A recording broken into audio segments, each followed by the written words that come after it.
All right, clerks, how are we doing on the tech stuff? Good? We're good? Okay. All right, we had a little technical difficulty that with the power outage, things seem to have gotten, needed to be reset. So, all right, so we will bring Committee of the Whole to order.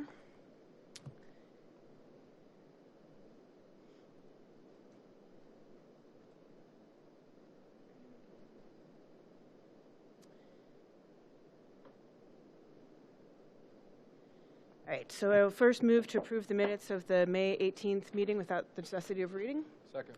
Motion's been made and seconded. Any discussion? Hearing none. All those in favor? Aye. And that motion passes.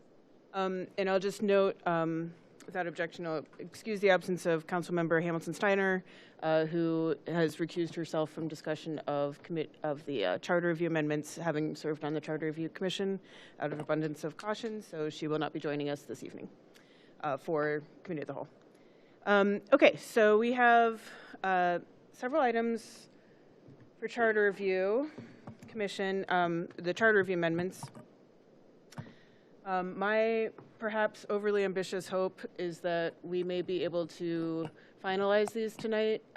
As you'll recall, the deadline to get things on the November docket is the very beginning of September. We are now in the second full meeting of June, which means we only have the 2 full council meetings in July unless we call a special meeting to get these done before we go on recess. So, so that is my hope.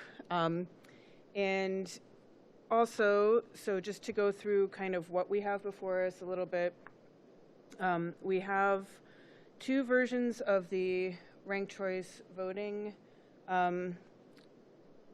two possibilities of the ranked choice voting topic. Then we have Ordinance 17-2026, which is to fill council vacancies. Ordinance 16-2026, which is salaries, salaries of elected officials. And then the Ordinance 19-2026, which is redistricting.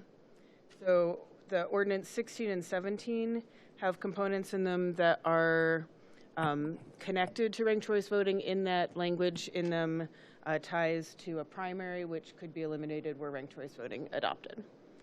So earlier today, just maybe about an hour ago, sent you all another potential substitutes for those three pieces.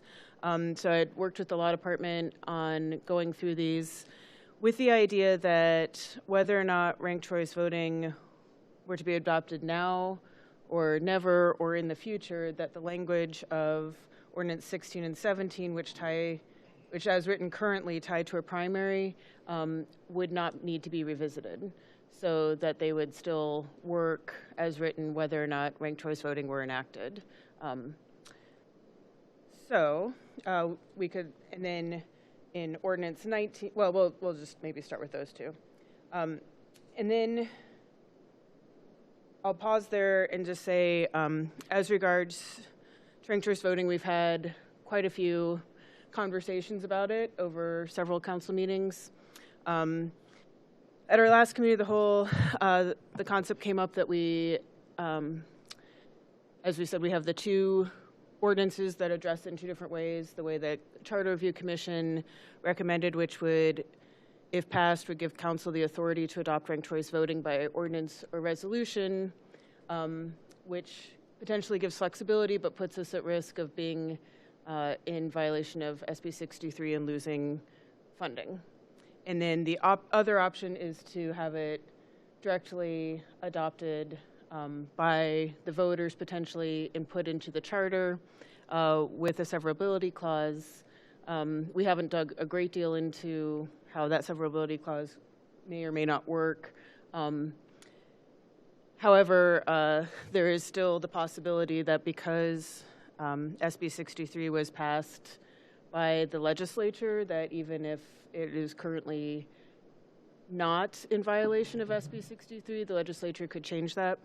And then we also have the elections in this coming November, which one way or the other will lead to a new Secretary of State, and will also potentially change the makeup of the legislature. So with all that, some of my thought process at this time is to pause on the ranked choice voting and come back to it after we see what happens in the November election. And part of that, I believe very firmly in ranked choice voting. I think it's an excellent tool for democracy and makes, there's a great deal of potential with ranked choice voting. The potential for removing primaries reduces barriers of cost to entry. It puts more voices potentially in the mix. But at this time, I think it would be very confusing to voters if we put the version that puts the option before council and then puts council in the position of choosing between risking our funding and doing what our voters have asked us to do, rather than the legislature, who should be the one answering to the voters. So with that, I'll pause if anyone else wants to make comments regarding ranked choice voting. Vice President Baker.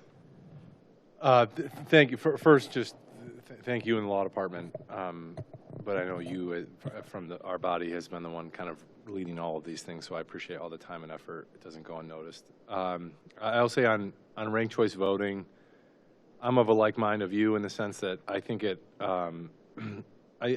top line when I explain this to residents that I see, why ranked choice voting? We have a primary, no one votes in it. It's expensive. So for me, the Lakewood reason for ranked choice voting is that, right?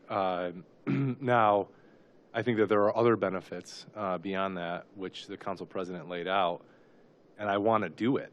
I want Lakewood to do ranked choice voting. I'm upset that the state legislature has continued to erode our home rule authority, and what's more home rule than being able to govern how your locally elected officials are elected. But be that it as may, I don't take the world as I want it, I take the world as it is. And therefore, I tend to agree that if we go before the voters and say, hey, this charter amendment allows us to do ranked choice voting, and they're like, well, why the heck aren't we doing ranked choice voting? I can understand why folks would be both confused and maybe upset. And then the other one that kind of has a backdoor out if they determine that we don't get our municipal funding, I think that puts us in a position of still litigating in some ways because, as the law department has pointed out, it's kind of an administrative function giving us local government funds. It's as we discovered with the cannabis funds, you know, if the governor at the time, so there's an interplay of a lot of different state offices here. One is the Secretary of State's determination of this issue, which is essentially an administrative or agency rule where they're saying, at least for this current SB 63, whatever it is, that if it's by charter, it's okay. To Council President's point, new Secretary of State could change that determination. But then you also have the governor's office that actually oversees the Office of Budget Management that cuts the checks, right? So both of them have to agree with that interpretation in order for us to get our local government funding. There could be a point where we don't get it for 3 months. To not have that cash flow is very important to the city of Lakewood, to be able to pay our employees and do the public works projects we need to do, keep the lights on. So it's something that I think would be good for Lakewood against something that could be catastrophic for Lakewood. So I think that at this point, not moving forward with ranked choice is the right way to go in this one single council person's view of the world, although it greatly upsets me. Thank you. Any other, Councilmember Evans? Thank you, Chair. Yeah, I completely understand all the reasoning for what we're talking about, and yeah, we're in a really difficult position that we've been placed in by the state. I personally, again, my one councilman's position, I would still go through this because I think it's a worthwhile exercise, and I trust our electorate to make the right decision, and we can find our way to a better space here. But again, that's just me. I'm not going to, hold everything up over this, obviously. But personally, on the record, I would like to. I do want to see us go through with ranked choice voting at some point. I wish we could do it sooner. I am disappointed, just like everybody else here, in the reasons that we can't do that right now. But for the record, if it were just me voting, I would push this through and work through the consequences. Thank you. Thank you. Councilmember Bixenstein. I share the same viewpoints that you and Vice President Baker share, where I certainly am in favor of ranked choice voting, but it seems like right now is the time to really use an abundance of caution and remind ourselves that good things come to those who wait in some cases, not all the time, but in some cases. And I think we keep this on our radar and revisit it after November. And I do look forward to a future where Lakewood has ranked choice voting in our system. Thank you. Other council members? Councilmember Strubing. Thank you. I've expressed my disappointment with the State House on several occasions, and again today. And I agree to pause this so that we're not again painting a target on ourselves for the next state legislator to come and rewrite the rules again and continue to target us. So I think that you're right. I think that this is the time to pause this. Thank you. Councilmember Burlick. Thanks, Madam President or Madam Chair. Thoughtful deliberation, also a lot of hard work that Council has put in, the Law Department has put in. Appreciate that. I think we're really showing due consideration of the Charter Review Commission, multiple recommendations. So thanks for that, especially to you, Councilwoman Keppel, because you've put in a lot of work. So nothing to add on what's been said on the ranked choice voting. I would say on the question of whether a primary is a good or a bad idea, it's possible to separately address that. So if council members or the public thinks a primaries shouldn't be in Lakewood, then we can separately amend. I think we did just that with the municipal court, didn't we, recently, not too long ago? We changed the primary rules. Councilman O'Malley put something forward. Although I've heard it argued pretty persuasively by a colleague in another city that there is value to the primary. And I think that person was thinking of a high-profile municipal race where if you had a crowded field, for example, rather than multiple candidates go straight to the ballot, you'd have constructive voter attention on winnowing down many to the final two, and then that would lift to the top. In other words, using the primary as a constructive tool as opposed to a waste of time. I acknowledge that there are fewer primary voters, but it's not a total cliff. There's a smaller group, but it's not completely divorced from the general election turnout.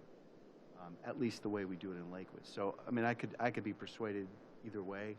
I guess we could look at the actuals on what the primary election costs, but if council members really are concerned about that, then we could also consider that separately while any ranked choice voting consideration is pending in Columbus. Vice President Baker. Thank you, Council President. And to your point, Councilman Bullock, I see what you're saying. I do think that short of ranked choice voting, our current primary system is the best way in the sense that you have to get 50.1% of 50% of the vote plus one to get an elected office. And so the primary winnows it down to 2, or in the case of at large 6. I do think that there are some perverse consequences of just having an open field and then letting a top vote getter win, because they could have a plurality. Essentially, you can get 30% of the vote and be in elected office. That's kind of the point of ranked choice voting, is to eliminate that. Now, why I use the primary as an example, it's not the driving force behind why I think ranked choice voting is better and produces better outcomes. It's just the why Lakewood question. So I think the first one is, I mean, the primary, I don't want to use numbers that I probably could look up pretty quickly, but it's like 20 or 30% of the general election turnout. And the general election turnout is already, I wish, better for municipal elections. So it's quite low. And there's typically nothing else on the September ballot.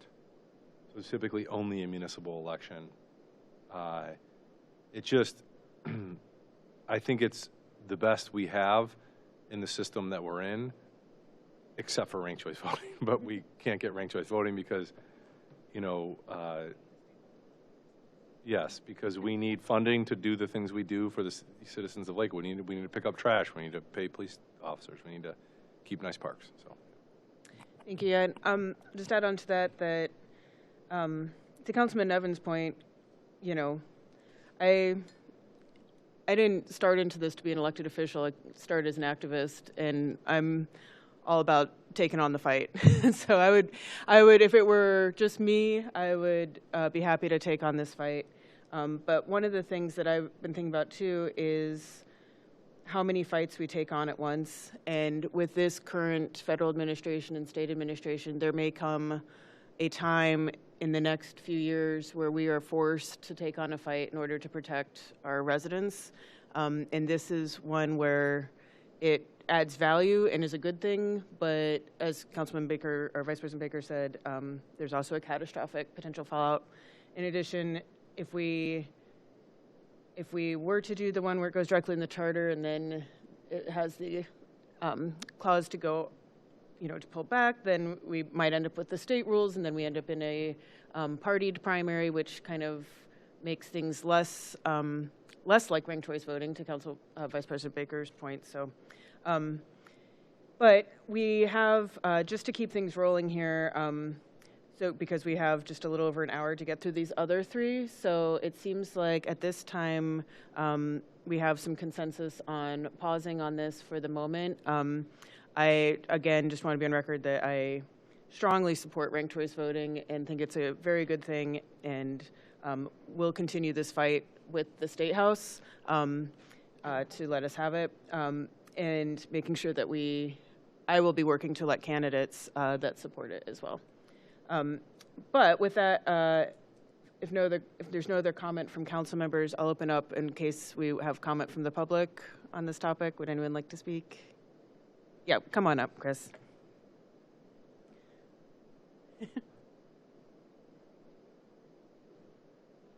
Push the button so it's green. That's okay. We want to hear you. All right. So I'm kind of glad to hear what I'm hearing as far as I wrote down some questions after the last meeting, like, okay, if we do pause, like, I know it's tied into these other three, so how do we handle that? So I'm glad that it sounds like we've figured that out. So those can still move forward, and we still have a way to move forward with RCV when and if we want to. So I'm glad to hear that. My big concern, and I understand that you're not here to answer questions, so I'm just kind of pose these, and then maybe we can discuss it later or whatever. But I just want to make sure that, you know, I've been following this body long enough that often when things are said, we will look again down the road, they get lost. And sometimes they come up again a year, 5 years down the road. Sometimes they don't at all. So I just want to know, like, how are we guaranteeing that this is not going to get lost in the shuffle and this will be brought up again? Because I imagine you're going to table it and it's not going to remain on this docket or the agenda for the committee of the whole. So what's going to bring it back?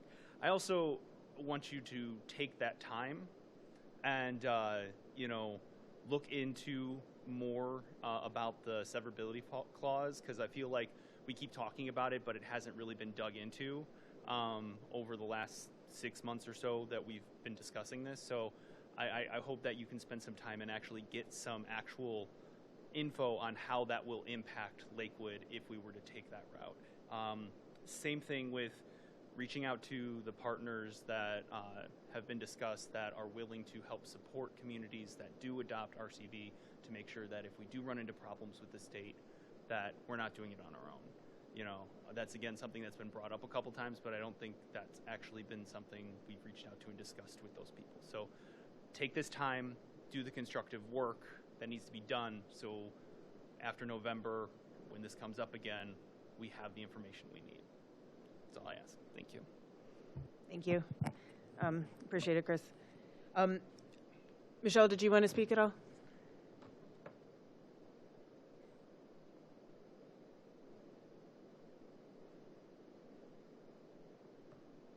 Push the button. So it's green. Yeah. Ernie, can you? Sorry, Director Varga. Oh, okay, cool. Thank you so much. Yeah, I really appreciate from everyone the diligence, the due diligence that's gone into this. I completely support pausing, but like Chris, how do you get it back? Because I do think that even if this made it the ballot language September 4th or whenever, that's just no time before November for people to feel comfortable. I'm designing, however, a series of forums so that when we're ready to pull the trigger, we're ready to pull the trigger. But I'd like to start implementing those next after the election. The other piece to this is we will not know any of the legislation is very sloppily written. It was quick because it was designed to create a problem.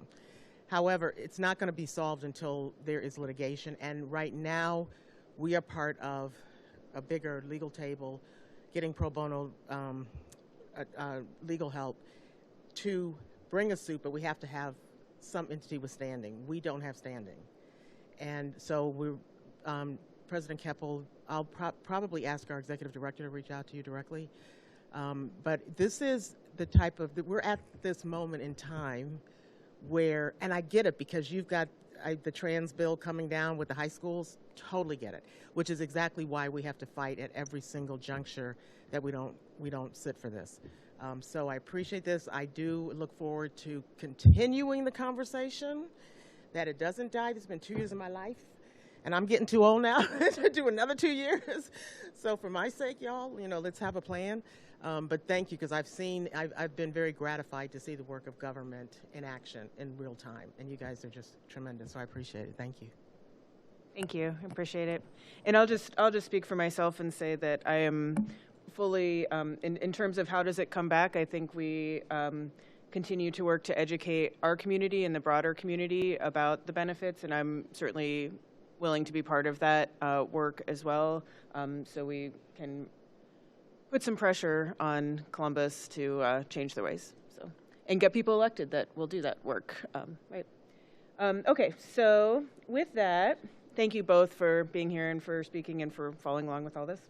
So let's go through the other three ordinances. So we could just take these numerical order. So Ordinance 16/2026. So this one is related to how salaries are set. And so it's section 6.7 of the charter, salary recommendations.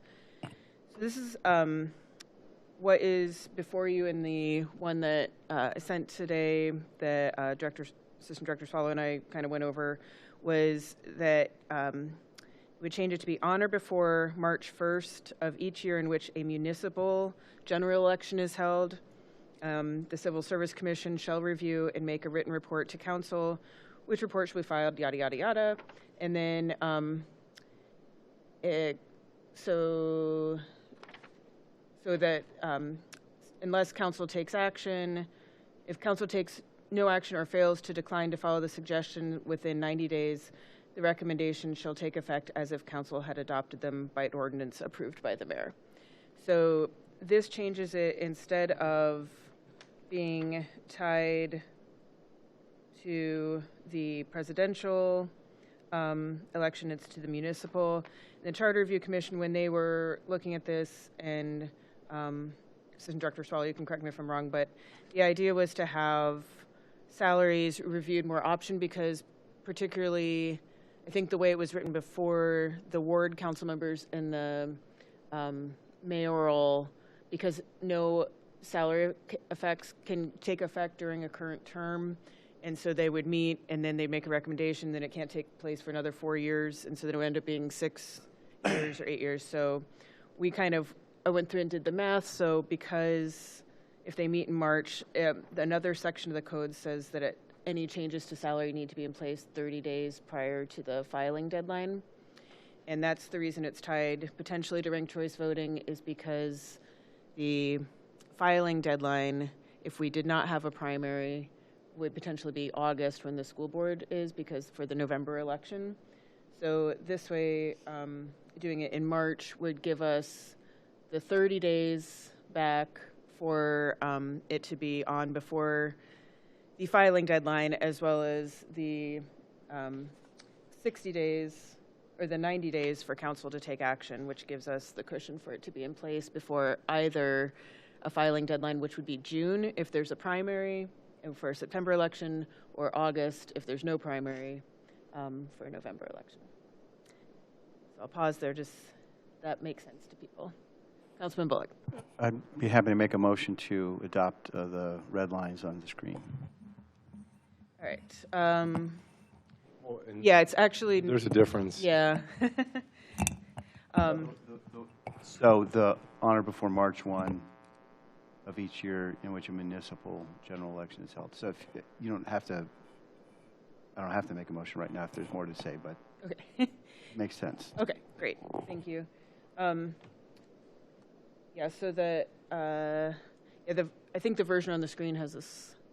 So, but that section of the March 1st in which a municipal general. So, if we approve of the version that is. Council President? Yes. So something was brought up to me after this was sent around today, that referencing a general election, if we go back and look at what the Charter Commission recommended, they actually pulled out any reference to an election. And it was pointed out to me that a general election is going to be anything other than a primary or a special election. So if there's some ballot issue that comes forth, that could be considered a general election. So I think our conversation that we had earlier today was to make sure that any salaries were decided prior to the filing deadline. And because Lakewood's council and mayoral elections occur in odd years, would it make sense to just change that, what we have before us, on or before March 1st of each odd numbered year, and take out the reference to any election?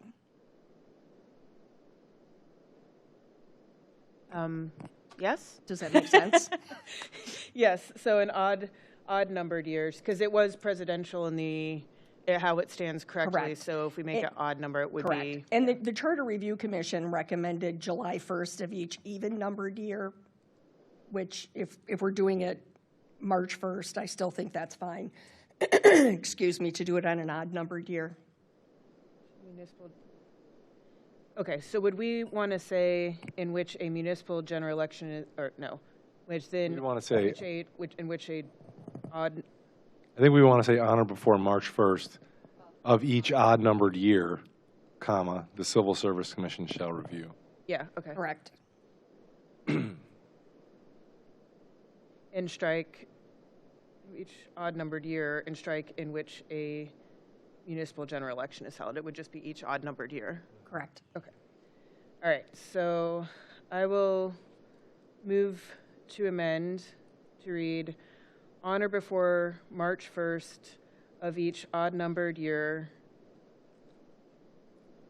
and then strike in which a municipal general election is held. Motion's been made and seconded. Discussion? And I think the reason for the odd-numbered year versus the even is because if you do it in the even, then you're in the middle of a term, and so then you're still in the same problem of. Correct. So that was why the march of the odd. Okay. And then the other change in the version that was sent around today that. Oh, yeah, sorry. Yep. Let's go ahead and vote on the motion to amend. All those in favor? Aye. And that motion passes. Thank you. All right. And then the other thing that's different in the version that was sent around today is towards the end. And Assistant Director Swallow, do you want to talk about that a little bit? Certainly. So I staffed both Charter Review Commission, and I regularly staff the Civil Service Commission. So when Charter Review Commission was meeting and the issue of salaries came up, I brought that back to the Civil Service Commission as well, because obviously they're part of the process and should have some, say if they had thoughts about that. Both the Civil Service Commission and the Charter Review Commission recommended striking the last line of section 6.7 to remove the 10% cap and the number of years. They both felt that if it was a recommendation from the commission that council either approved or chose not to act on, that in certain circumstances that could exceed 10%. And one of the things that we talked about is that administrative employees typically follow the same salary increases that the unions get annually, and those regularly exceed 10% over that period. So it would allow for the potential, if it was recommended, for slightly larger increases to help catch some of those positions up. And if anything were recommended that, you know, council felt was inappropriate, you certainly have the ability to lower that amount to make sure that it's not egregious. Great. Thank you for that explanation. And so what's, I had, when introduced this, put 8 years instead of 10 because terms are 4 years, so it doesn't really make sense to do that. But if we strike the whole thing, it doesn't really matter whether it says 8 or 10. So any thoughts on striking that section? I'll go ahead and make a motion to strike the last sentence, starting with however and ending with 10 years or 8 years. I will second. Any discussion? Yeah, Madam Chair, I'd prefer, thank you, I'd prefer to leave in some version, maybe if the thought is that 3% compounded adds up to 11 or 11.5%, then you could say 15, not to exceed 15% over 8 years. I think the whole reason this exists is because of the uncommon circumstance in which this body has voted on its own salary, much, and even the mayor's salary has been pretty rare. There's an argument to be made that city council be compensated more or be compensated more closely to a full-time position. If that's the intent, then I think it'd be important that we talk to the public directly about that.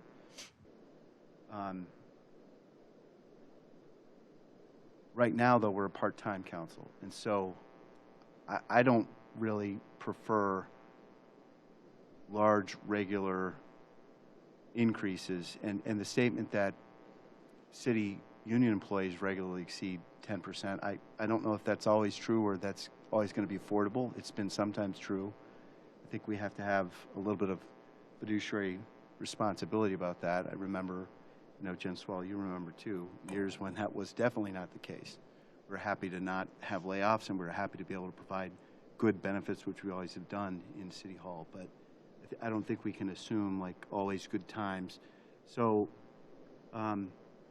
if the intent is to keep City Council at approximately our current pay arrangement, but to keep pace with inflation, I would think 10% should be fine or 11% should be fine. And in the spirit of fiscal, I don't know, moderation, I'm not excited about the idea of potentially the civil service says, okay, we're recommending that we're going to convert city council to a full-time rate of pay. That's a valid thing, but I think it should be done not administratively, but with a direct conversation with voters. So to me, I'm not comfortable with the language completely being removed. Thanks. Thank you. I think it's important to note, so, you know, I had some concerns. This body's always uncomfortable talking about our own salaries, and did not introduce it that way originally, but when it was pointed out to me that both Charter Review Commission and Civil Service Commission asked for this language to be removed. So that's two bodies that deal with this that asked it to be removed, and as I recall, so it doesn't in any way guarantee any sort of increase. In fact, by allowing them to look at salaries more often, it also gives them the flexibility that should there be, you know, some horrible recession, they could reduce those salaries, and council has the authority to take that on as well and say, you know, we're not, in fact, I believe we did during COVID. I feel like there was a conversation about the potential of increasing council salaries, and we didn't take it up right then because we didn't want to we didn't know what the financial outlook would be, and so we did not take them up on that offer. But so anyway, other council members' thoughts. Vice President Baker. Yeah, this is fraud anytime we're talking about elected official salaries. The one thing I will say is this won't affect, right? So it's like you can't vote on your own salary during your term. This body turns over quite often. You know, I think I'm the third longest tenured person here, and I've only been here for 4 years, I think, so, or less than a full term if you do the math. And I think that having such a restriction in the charter is just a lot. So who knows what inflation does, right? These are things that you're kind of needlessly limiting yourself in a way that maybe you can't be competitive for mayor or for council people if you can't pay them their appropriate wage because it's 11% or 12%. So that's where I think it's just unnecessarily restrictive. And there still is a process by which civil service comes out. And by the way, I think that there will have to be other things about full-time, part-time council in the charter. I don't know that for sure, but I think that this wouldn't be the only thing that did it. But if civil service came forth and said council should be paid 90 grand a year or something like that, we could just not accept it, right? And there would be public meetings about it, and the public, I'm sure, would hear about it and let us know how they felt about it. So I think that I'm of the mind that, you know, there's 9 elected officials in this city that represent municipal government. We're 7 of them. If people are upset about what a civil service commission is recommending, they can come to us and tell us they don't want us to do it, and then we cannot do it, right? So I like giving us more flexibility, and which is why I would support this amendment. Thank you. Yeah, and that also goes to the point of, should there not, just because Civil Service Commission, they may or may not make recommendations to increase, they could make a recommendation to decrease, and then if it's been 8 or 10 years with no increase, but then the city's in a better position, it wouldn't allow catch up. So we could be in a position where positions are underqualified. So anyway, it's just the question of how much should be in the charter versus how much flexibility. So that's kind of where even though it's uncomfortable to potentially talk about this, since both charter and civil service recommended it, that's kind of my thought. Other council members? Thoughts? All right, well, we have a motion and a second to strike that last line. However, no increase in salary under this section shall exceed 10% of the salary for the office of mayor or council. And there's been no increase in salary for the office in the preceding 8 years. So on the motion to strike that, all those in favor? Aye. And opposed? No. Okay, and that motion passes. I will make a motion to refer favorably as amended back to full council. Second. Motion's been made and seconded. Discussion? Hearing none. All those in favor? Aye. Opposed? Nope, already said aye. Okay, so that one is done. Huzzah. All right, so let's move on to 17-2026, which is council vacancies. All right, so this one, the critical section is section B.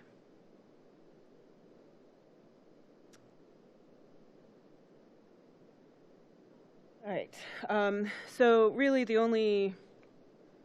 believe the only change in what we sent around today was, so this one, because the way it is currently in the charter is tied to, so this is, let me just get background. So council vacancies, so this actually recently happened, which is rare, but recently happened. The council vacancy occurred with, well, it's common for council vacancies to occur. We've done many a council appointment, which is partly why we're up here. So we've had the practice since I've been on council, and I think well before that, of having a pretty open process. And the charter review we talked about was just codifying that process. So just because we have had that open process doesn't mean future councils. The way the charter currently is written, it just says council shall appoint, but we could just sit up here one day and be like, I'm making so-and-so, I would like to nominate so-and-so and vote on it, and there's no process. So this codifies it to say that prior to making any appointment, council shall first issue an open call for all interested candidates to submit applications upon council's review of the applications. Pull that one up. Shall hold candidate interviews in public session. And so that just is describing what we've been doing, but just says that we shall do it. And then the other section is the if the vacancy occurs more than 2 years and 120 days, as it currently reads, before the municipal primary election. So that would be the part that was tied to RCV. So when I submitted this, I put filing deadline. So that way, what the filing deadline, again, as we discussed, would be, if there's no primary, would be in August, most likely, for a general election versus June for a September election. Now, one thing, as I was working backwards and breaking my brain going backwards in time, trying to figure out how these dates would work, the version that I sent around today changes the 120 to 30 days ahead of the filing deadline instead of 120. And the reason for that is because, so if you, like what just happened fairly recently when Councilmember Schachtner stepped down, that actually triggered this clause, which is somewhat rare, that there was more than 2 years and 120 days left on the term. And therefore, Councilmember Evans, if he wanted to keep the seat, had to run in the next even-yeared municipal or odd-yeared municipal primary or election in order to serve the last 2 years of that term. So the idea here, by saying 30 days before the filing deadline, is that if in the future we were to adopt ranked choice voting, the voters would not have to come back to this section. It's already done. We don't need to amend it to say primary. Or if we were to eliminate a primary in some other way.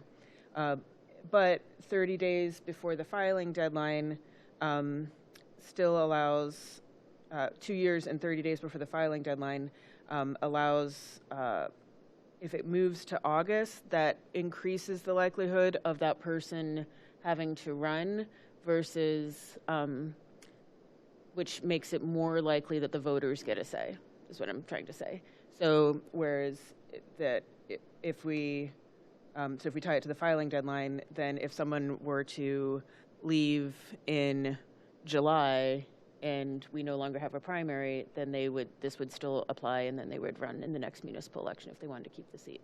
So attempting to increase the opportunity for the public to weigh in on that person's seat. So I will pause there and see if any of that made sense, or if people have questions or concerns. Yes, Councilman Bullock. Can you, so I follow in general, but I don't, some of the detail of the timeline was a little confusing. So first of all, what is the current filing deadline? Is it 90 days? So 90 plus 30 equals 120? Yeah, so, right. The current filing deadline is 90 days. It's in June sometime. It's in June for September primary. So the current language would keep the current time frame. And actually, it's a curiosity of mine. I don't know where the original charter language came up with that time frame. I've never had the chance to look into it, but I suppose it's as good as any. So no objection to keeping that same time frame, but then I didn't follow the part about maybe if it shifted to August. Sure. So just to give you an example, so in other words, if we had ranked choice voting, right, the filing deadline would be 90 days prior to November, whatever, which would fall in August.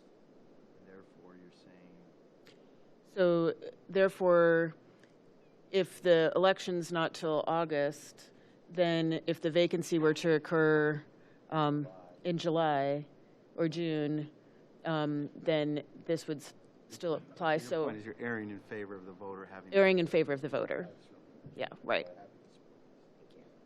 And I can go through backwards timelines, which I've done a million times with Councilman Schachtner and Councilman Evans' issue to make, if you want. But So like if in that particular instance, it would be tied to the election for the next term of that office, which would have been November 2027. So 2 years and 120 days before that takes you to May.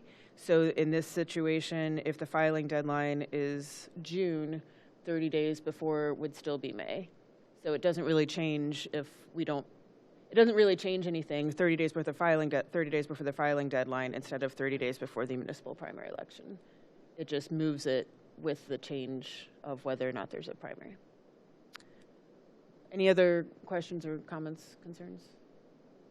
Okay, so with that then, really, I think, and Assistant Director Swallow, correct me if I'm wrong, but I think the only thing that we changed is striking 120 and replacing it with 30. That's correct. Okay, so I will move to amend to strike, replace 120 with 30. Yeah, moved. So. Motion's been made and seconded. Discussion. Hearing none. All those in favor? Aye. And that motion passes. And then I'll move to refer Ordinance 17-2026 favorably back to full council. Second. Motion's been made and seconded. Any discussion? Hearing none. All those in favor? Aye. And that motion passes. All right. And then that takes us, we have one more, which is Ordinance 19-2026. So this is redistricting. This one is not really tied to RCV per se. And the change here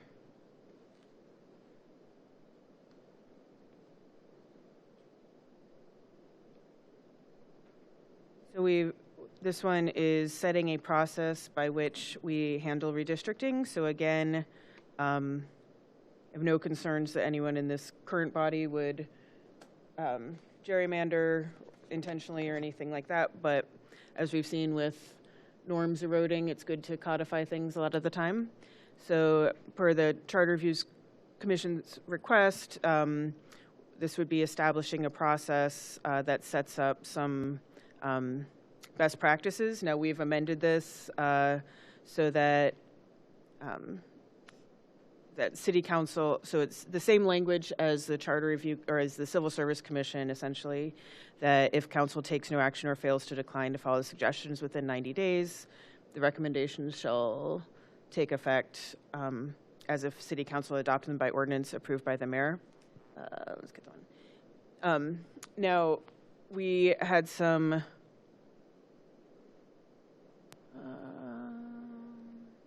so in 7.2, okay. No, we had some language, so we've already adopted those changes into this substitute version. And then we have some additional changes that Councilman Bullock had proposed regarding that the wards be run north-south and touch Lake Erie in the north and the southern border of the city to the south. So the language that we sent around today would have that language essentially that Councilman Bullock suggested. However, it also, we would want to, because the way this is written here would strike out natural boundaries or street lines, which I don't think is the intention. I think that was part of the best practices that the Charter Review Commission wanted. So if we want to do the north and south border, what Assistant Director Swallow and I looked at was saying each ward shall be composed of contiguous and compact territory, comma, be bounded by natural boundaries or street lines, comma, and be bounded by Lake Erie to the north and the southern border of the city to the south. So a little, just keeping that best. Yeah, yes, I would want an Oxford comma, actually. But just so keeping in essentially the line of, and I can repeat that, but in a motion, but just wanted to give some background on that. So I'll pause there for comments from council members. either regarding keeping in North, adding, yep, Councilman Bixenstein. Thank you, President Keppel. And thank you for all your work on these topics that are important but require a lot of detail. Thank you, Councilperson Bullock. I do appreciate your language, that the specificity of ensuring that we keep our north-south wards. And we've talked before about some of the advantages that come, particularly socioeconomically, in representation with having that. I think my one question is, with regards to natural boundaries or street lines, I think that language makes sense, but in practice, I think what I see is, oftentimes wards are divided down the middle of a street, and so I had an instance last week where I visited somebody on Waterbury, and I should have done my homework and realized they technically weren't in ward, and I need to actually connect them to the right person, but it turns out they were on the wrong side of the street. And, I think I realize that this is for a later discussion, and right now we're setting, codifying our policy. But when I interpret natural boundaries or street lines, in general, I would think that would not mean down the middle of the street whenever possible. So just a comment that I have. Yeah, I think that, and most of them aren't, I think. Well, actually, I'd have to go back and look. You guys, the ward council members would know better than I do. They're all down the middle of the street? Okay, all right, never mind. So maybe you guys, if this gets adopted, you'll need to go to the planning commission meetings and ask them not to do that in the future. I guess I would hesitate to put that in the charter, though, that they can't split the street, because just numbers-wise, that might have to happen. Right, and that's not my intent. Yeah. It's more so just since we're talking about that particular language for future conversation. But I do appreciate that language as well as Councilperson Bullock's amendment. Thank you. Other council members? Okay, so then I am going to move. Well, let's see. Madam Chair. Yes. Go ahead. From a point of order standpoint, these versions that we may put forth to full council, when it actually shows up to the voters, it'll have the original language with the new language kind of bolded and strike through. How is this going to look for a voter? Correct. Okay, thank you. You are correct. I want to point out we found several typos, and I will take complete responsibility for those doing this as quickly as I had trouble with this one. It was a Word document sent to me that had been scanned or converted from an Adobe document, and then it was the formatting, and I had to retype a lot of it and cut and paste and whatever. So, first typo is towards the end of the first sentence. Start after Planning Commission shall review and make, if necessary, appropriate redivisions of the city. There's a Y missing from city. 2 lines down from there, talking about the southern border of the city to the south. Well, actually, we could just make the north lowercase to make that consistent. You want northern and southern? Or capitalize southern and south.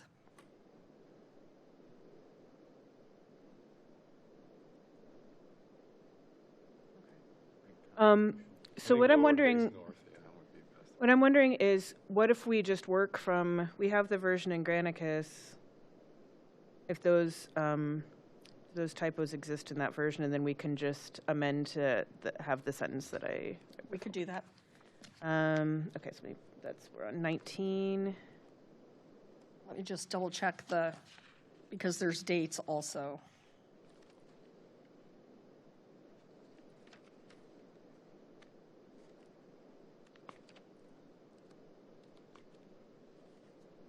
And might I suggest that we don't pass these tonight at full council, but maybe we'll give the clerk's office a moment. Yeah, they're not. Pass them in July. We didn't docket them because I have respect for the clerks and don't want to force them to do that. So and that's also kind of why I was hoping to take care of these tonight, so we have a chance to review and catch anything, and but we don't have to have another committee meeting.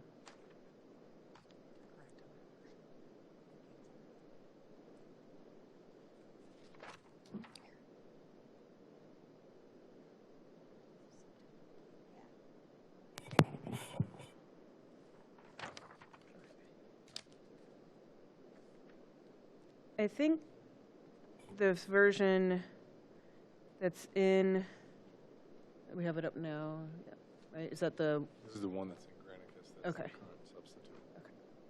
so if we, because this one has city with a Y, and it looks like the dates, I just double checked the dates are correct. okay. So if I then, so the let me see if I can pull this up. So the sentence that starts each,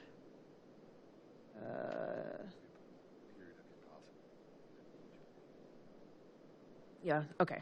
So I'm going to move to the sentence that ends as evenly equal in population as possible, period.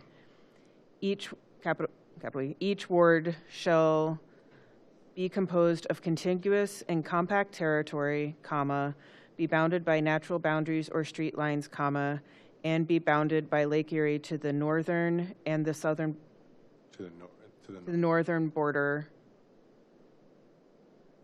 Yeah, no. All right, that's missing. Northern. Okay, yeah, so it should be bounded by Lake Erie to the north and the southern border of the city to the south. That period. I think that's it, right?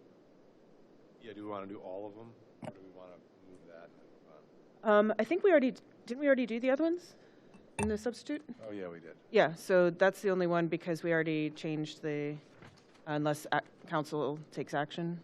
I'll go ahead and make a motion to do that. Okay. Motion's been made and seconded. Any discussion? All right, hearing none. All those in favor? Aye. Opposed? I think everybody said aye. Okay, and that motion passes. And then I'll move to refer favorably back to full council. Second. Motion's been made and seconded. Discussion? Madam Chair, Councilman Bullock. thanks for the accommodation of the change that that I proposed, kind of in the spirit of what other council members were saying. I think it's a good process. This is a good leadership by example. I know that's what's also intended for the ranked choice voting. It's some leadership by example, the municipal charter, so we can get this one in. It occurs to me that it is possible, and we even already have this to a degree, the wards aren't perfect rectangles north to south. There's a little bit of jog, for example, in Ward 2, I think, between Ward 2 and 3. So that could maybe accommodate what Councilman Bixenstein was saying, that you wouldn't split down the middle of the road if needed for the numbers balance that you were talking about, Madam Chair, that maybe they could jog a little bit so it wouldn't so look like, locking keys or Jenga pieces, or not Jenga, but Tetris pieces a little bit. Something like that. That's neither here nor there, but there is a little bit of flexibility for the district lines to vary from what we see today. So. And that could also, particularly with Ward 4, is moving to the other side of the street, may address the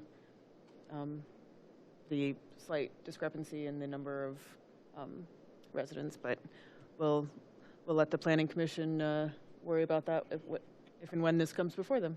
So, all right, any further discussion? All right, hearing none. All those in favor? Aye. And that motion passes. All right, I think that brings us to the end. I want to maybe just clear out these communications that are in here. Probably table the ranked choice voting. Yeah.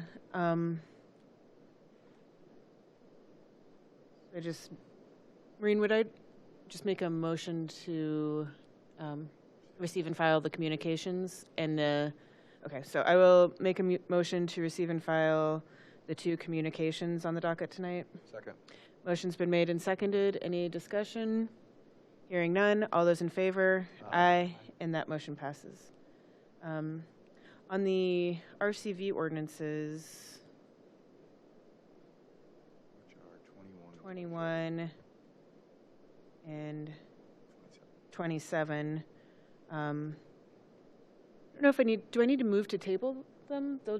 We just won't take them up. If I table them, does that affect what's on our docket list, Maureen? Yes, If you table them, then they'll no longer appear on the docket until they're brought back. right, but Or we don't. fall off. Yeah, but I wouldn't docket them anyway, because we just schedule different things to. All right, well, just for the point of clarity, maybe I'll just move to table. I probably should do these one at a time. Ordinance 21, 2026. Second. Motion's been made and seconded. Discussion? Hearing none. All those in favor? Aye. And that motion passes. And then I'll move to table ordinance 27, 2026. Second. Motion's been made and seconded. Any discussion? Hearing none. All those in favor? Aye. And that motion passes. Okay. With that, we have nothing else before Committee of the Whole. Without objection, we are adjourned.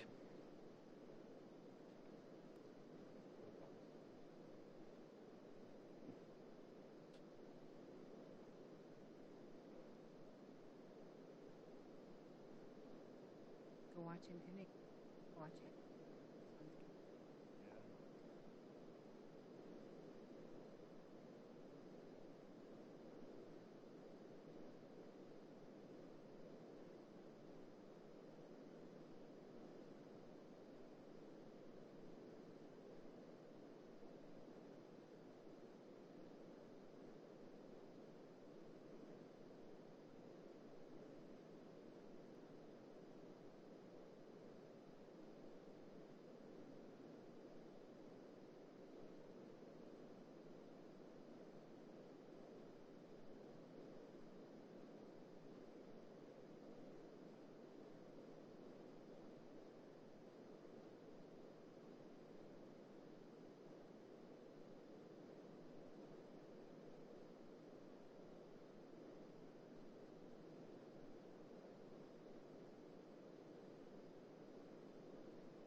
All right, we will call to order the June 15th meeting of council. If you're able, please rise for the Pledge of Allegiance.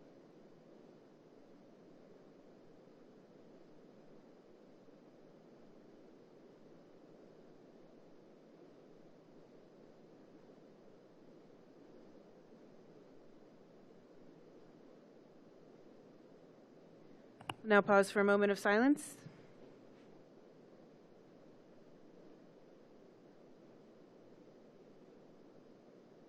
Madam Clerk, please call the roll. Vice President Baker. Here. Councilmember Bixenstein. Here. Councilmember Bullock. Here. Councilmember Evans. Here. President Keppel. Here. Councilmember Hamilton Steiner. Here. Councilmember Streebig. Here. Reading and disposal of the minutes of the regular meeting of council held June 1st, 2026. Move to approve without the necessity of a reading. Second. Motion's been made and seconded. Any discussion? Hearing none. All those in favor? Aye. And that motion passes. Item 1, report from Committee of the Whole meeting held today, June 15th, 2026. Colleagues, Committee of the Whole met earlier this evening to go through the remaining charter amendments that were before Committee of the Whole. We voted to table the 2 ranked choice voting amendments. Council members noted that although many of us support ranked choice voting, the particular situation we find ourselves in is untenable and would potentially confuse voters to place them on the docket at this time or before them at this time. So we're looking to move forward with the other 3 ordinances, which are Ordinance 16-2026, that would, referring to elected official salaries, that would change the frequency with which civil service reviews elected official salaries. That ordinance was amended and referred favorably back to full council. Ordinance 17-2026, which is to adds requirements to the process by which council appoints new members to fill a vacancy. So it codifies our current practice of holding call for applicants, open interviews, and then appointing. It does change the date structure for that, so that if there's a lengthy vacancy, as recently happened when Councilmember Schachtner stepped down, of more than 2 years, we amended that language so that whether or not there is a primary, so should ranked choice voting be adopted in the future, that voters would not need to come back to this section of the code. So we're trying to lay some pathways there, so if we come back to ranked choice voting, or when we come back to ranked choice voting, when sands shift, that those will not be needed to be amended. And then Ordinance 19-2026 was also, and Ordinance 17-2026 is amended, was referred favorably back to full council. Ordinance 19-2026, which is establish a process and requirement for ward redistricting in the city of Lakewood, was amended so that establishes best practices such as wards being contiguous and set by natural boundaries. And we added in language regarding running north-south and being bordered by the, or essentially running north-south, one element being by the lake and one by the southern border. So that was Ordinance 19-2026 was also referred favorably back to full council. And then Ordinance 21 and 27 regarding ranked choice voting were tabled at this time. And with that, I will move to receive and file that report from Committee of the Whole. Second. Motion's been made and seconded. Any discussion? Hearing none. All those in favor? Aye. And that motion passes. Item 2. Actually, without objection, let's move items 4 and 5 to the top. Item 4, communication from Councilmember Hamilton Steiner and President Keppel regarding Juneteenth National Independence Day. Councilwoman Hamilton Steiner? Yes, thank you. Thank you, President Keppel. Dear colleagues, Juneteenth became a federally recognized holiday in June 2021, and this year's Juneteenth National Independence Day will mark the 6th celebration of Juneteenth in Lakewood. Juneteenth, which can also be referred to as Freedom Day, Jubilee Day, Emancipation Day, or the Second Independence Day, marks the date when federal troops came to Galveston, Texas, and informed the last of last of the enslaved that they were free. This occurred 2.5 years after the Emancipation Proclamation. Juneteenth is a time for celebrating freedom, but it's also a time to remember the suffering and contributions made by the enslaved. It is also a time to reflect on the existing conditions of the Black community and the still existing systems of oppression which caused the enslavement of fellow human beings. It is a time for hope and to look forward to the future and continue a path forward to achieve liberation for us all. For none of us are truly free until we all are free. We encourage all in the community to celebrate and reflect on Juneteenth. The community is invited to join Madison Court Community Coalition, MC3, and Lakewood Black Caucus, LBC, to celebrate together block party style on Saturday, June 20th at the courts of Madison Park from 4 p.m. to 6 p.m. All are invited and welcome to come out and celebrate community. Thank you. I will move to receive and file that communication. Second. Motion's been made and seconded, and I just want to thank Councilwoman Hamilton Steiner for leading us in this effort again. Proud to be a co-sponsor, as always, and grateful to our community partners at Madison Court Community Coalition and Lakewood Black Caucus for hosting this annual event that is always a great time and very meaningful to have in our community. Other council members. Councilwoman Strubig. Thank you. 161 years ago, Major General Gordon Granger ordered the final enforcement of the Emancipation Proclamation in Texas, years after the end of the Civil War. People were freed from some things, but many were still not free to do some other things. As I reflect again this year on the difference between freedom from and freedom to, freedom from enslavement was one with the Emancipation Proclamation and the Civil War. Freedom to was then very much under attack with Jim Crow laws, job discriminations, and redlining. I consider the world in which people gain and lose freedoms and oppressions, freedoms from oppressors, freedom from religious persecution, freedoms to love and live authentically, freedom of self-governance and home rule. And I can only conclude that those oppressors only know sorrow, hate, and neglect. So I recommit to lifting all people and giving love and forgiveness without forgetting where we've been and the work that we will continue until we are all free to go where we want to go, do what we want to do, and live how we want to live. I'm happy to again support this resolution to recognize this important federal holiday, Juneteenth, with the African American community and all of our diverse neighbors here in Lakewood. Thank you. Thank you. Thank you. Other council members? Councilmember Evans. Thank you, President Keppel. Proud as always to stand with my colleagues and support this shortly important day, and I'm thankful to Councilperson Hamilton Steiner particularly, and to President Keppel for bringing this before us. So thank you each, and very happy to support this. Councilmember Bixenstein. Thank you, President Keppel, and thank you to you and Council President Hamilton Steiner for bringing this momentous holiday to the forefront of our minds, where it should be this time of year, and really throughout the year. I've been fortunate enough to be able to watch Madison Court Community Coalition kind of grow and evolve over the last 5 years, and I have a great deal of admiration for the work they've done, both the grassroots work to strive for equity and also to advocate on behalf of the park and park improvements at Madison. This celebration is always a special occasion, the Juneteenth celebration by MC3, and I look forward to attending on Saturday. Thank you. Other council members? Councilman Bullock? Thanks, Madam Chair, and thanks to my colleagues for keeping the celebration of Juneteenth and demarcating, that's not a good word, marking the holiday annually. It's new. It should have been acknowledged years before. I think I see members of the community who are on the front lines of organizing our celebration in Lakewood. Thanks for doing that. It really is true. Freedom is not complete, independence is not complete in America before this date, and really it's ongoing. So thank you. all for participating and for continuing that important work. Thank you. Vice President Baker? Just happy to support this and thank my colleagues for bringing it forward. Thank you.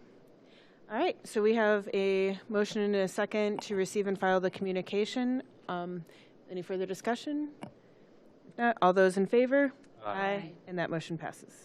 Item 5, Resolution 2026-35, a resolution to honor Juneteenth National Independence Day and spread awareness of Juneteenth as a federal holiday to respect the significance of June 19th, 1865, the date on which federal troops arrived in Galveston, Texas, to free the last of the enslaved people, which occurred 2.5 years after the Emancipation Proclamation. Move to adopt. Second.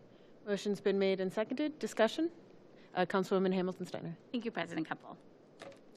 The Emancipation Proclamation, as Councilwoman Straybeck has said, of 1863 did not fully liberate the enslaved across what was the United States of America.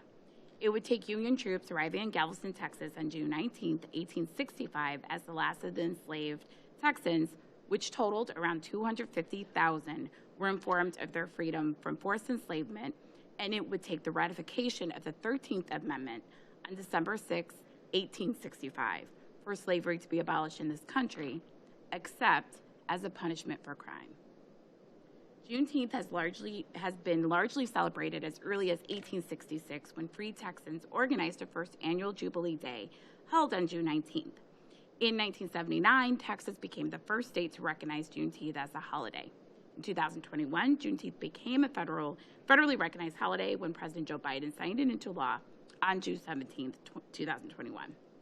And then in Lakewood, we celebrated its first Juneteenth celebration since the federally recognized holiday, with Madison Court Community Coalition, MC3, and Lakewood Black Caucus organizing community events to honor this celebration, and they have been doing that since. In this country, there can be a variety of versions of Americas. One for rich, one for poor. One for educated, one for non-educated. One for able-bodied, one for those not as able-bodied. One for old, one for young. One for black, one for white, and so on and so forth.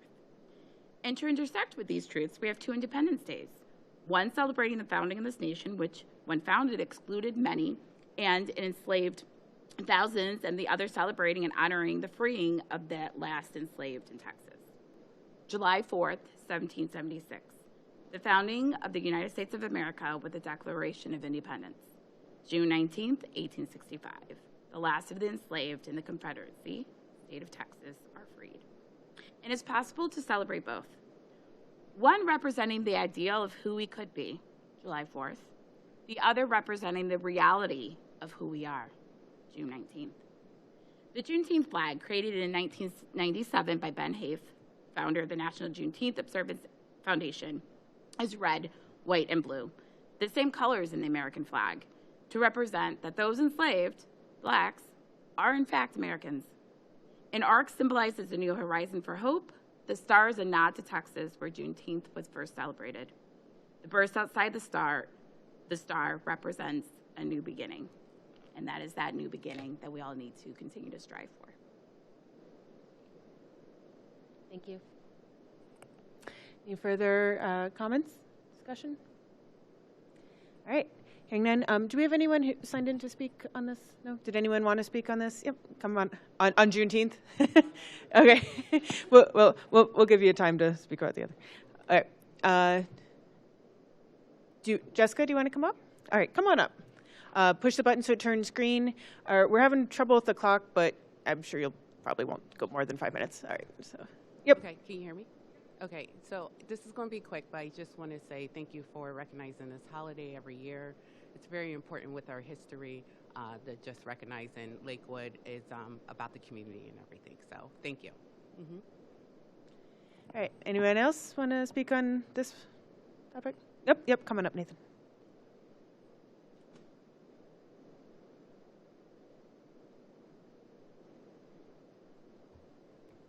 All right, hello, can you hear me? All right, great.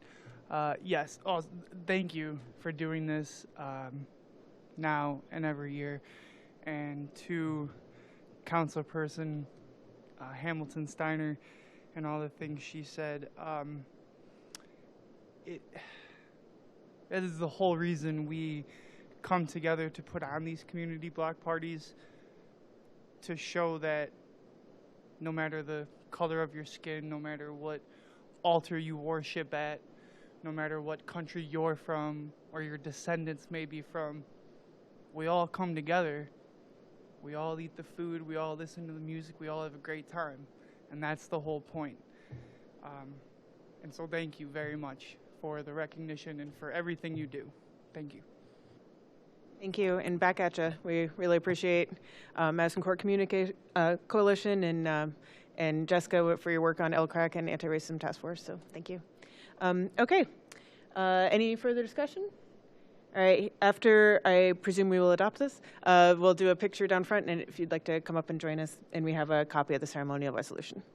All right, so we have a motion and a second to adopt. All those in favor? Aye, and that motion passes. All right, we'll do a quick photo down front.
Item number 2, Resolution 2026-32, a resolution to take effect immediately appointing 2 volunteer citizens to serve on the Community Reinvestment Area Housing Council.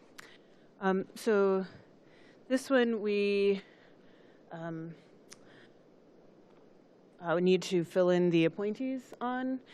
We have 2 very qualified applicants, so I would like to move to appoint, to fill in the appointee slots with yeah, they're both the same. Okay, so the first one with Adam Branscombe, and the second with the name Troy Bratz. Second. Motion's been made and seconded. Any discussion? Hearing none on that amendment. All those in favor? Aye. And that motion passes. And then I will move to adopt as amended. Second. Motion's been made and seconded. Any discussion? Just like to thank both of these individuals, well-qualified individuals, for their willingness to serve on this committee. All right, any further discussion? Hearing none. All those in favor? Aye. And that motion passes. Item 3, communication from President Keppel regarding council budget priorities for the 2027 city budget. Dear colleagues, attached to this communication is a summary of the 25 council budget priority worksheet drafts submitted following council's retreat on May 11th. Priorities address a wide range of topics, some of which build upon existing investments, whereas others offer brand new ideas. Some priorities include an estimated budget, and others are more policy-focused and budget-neutral.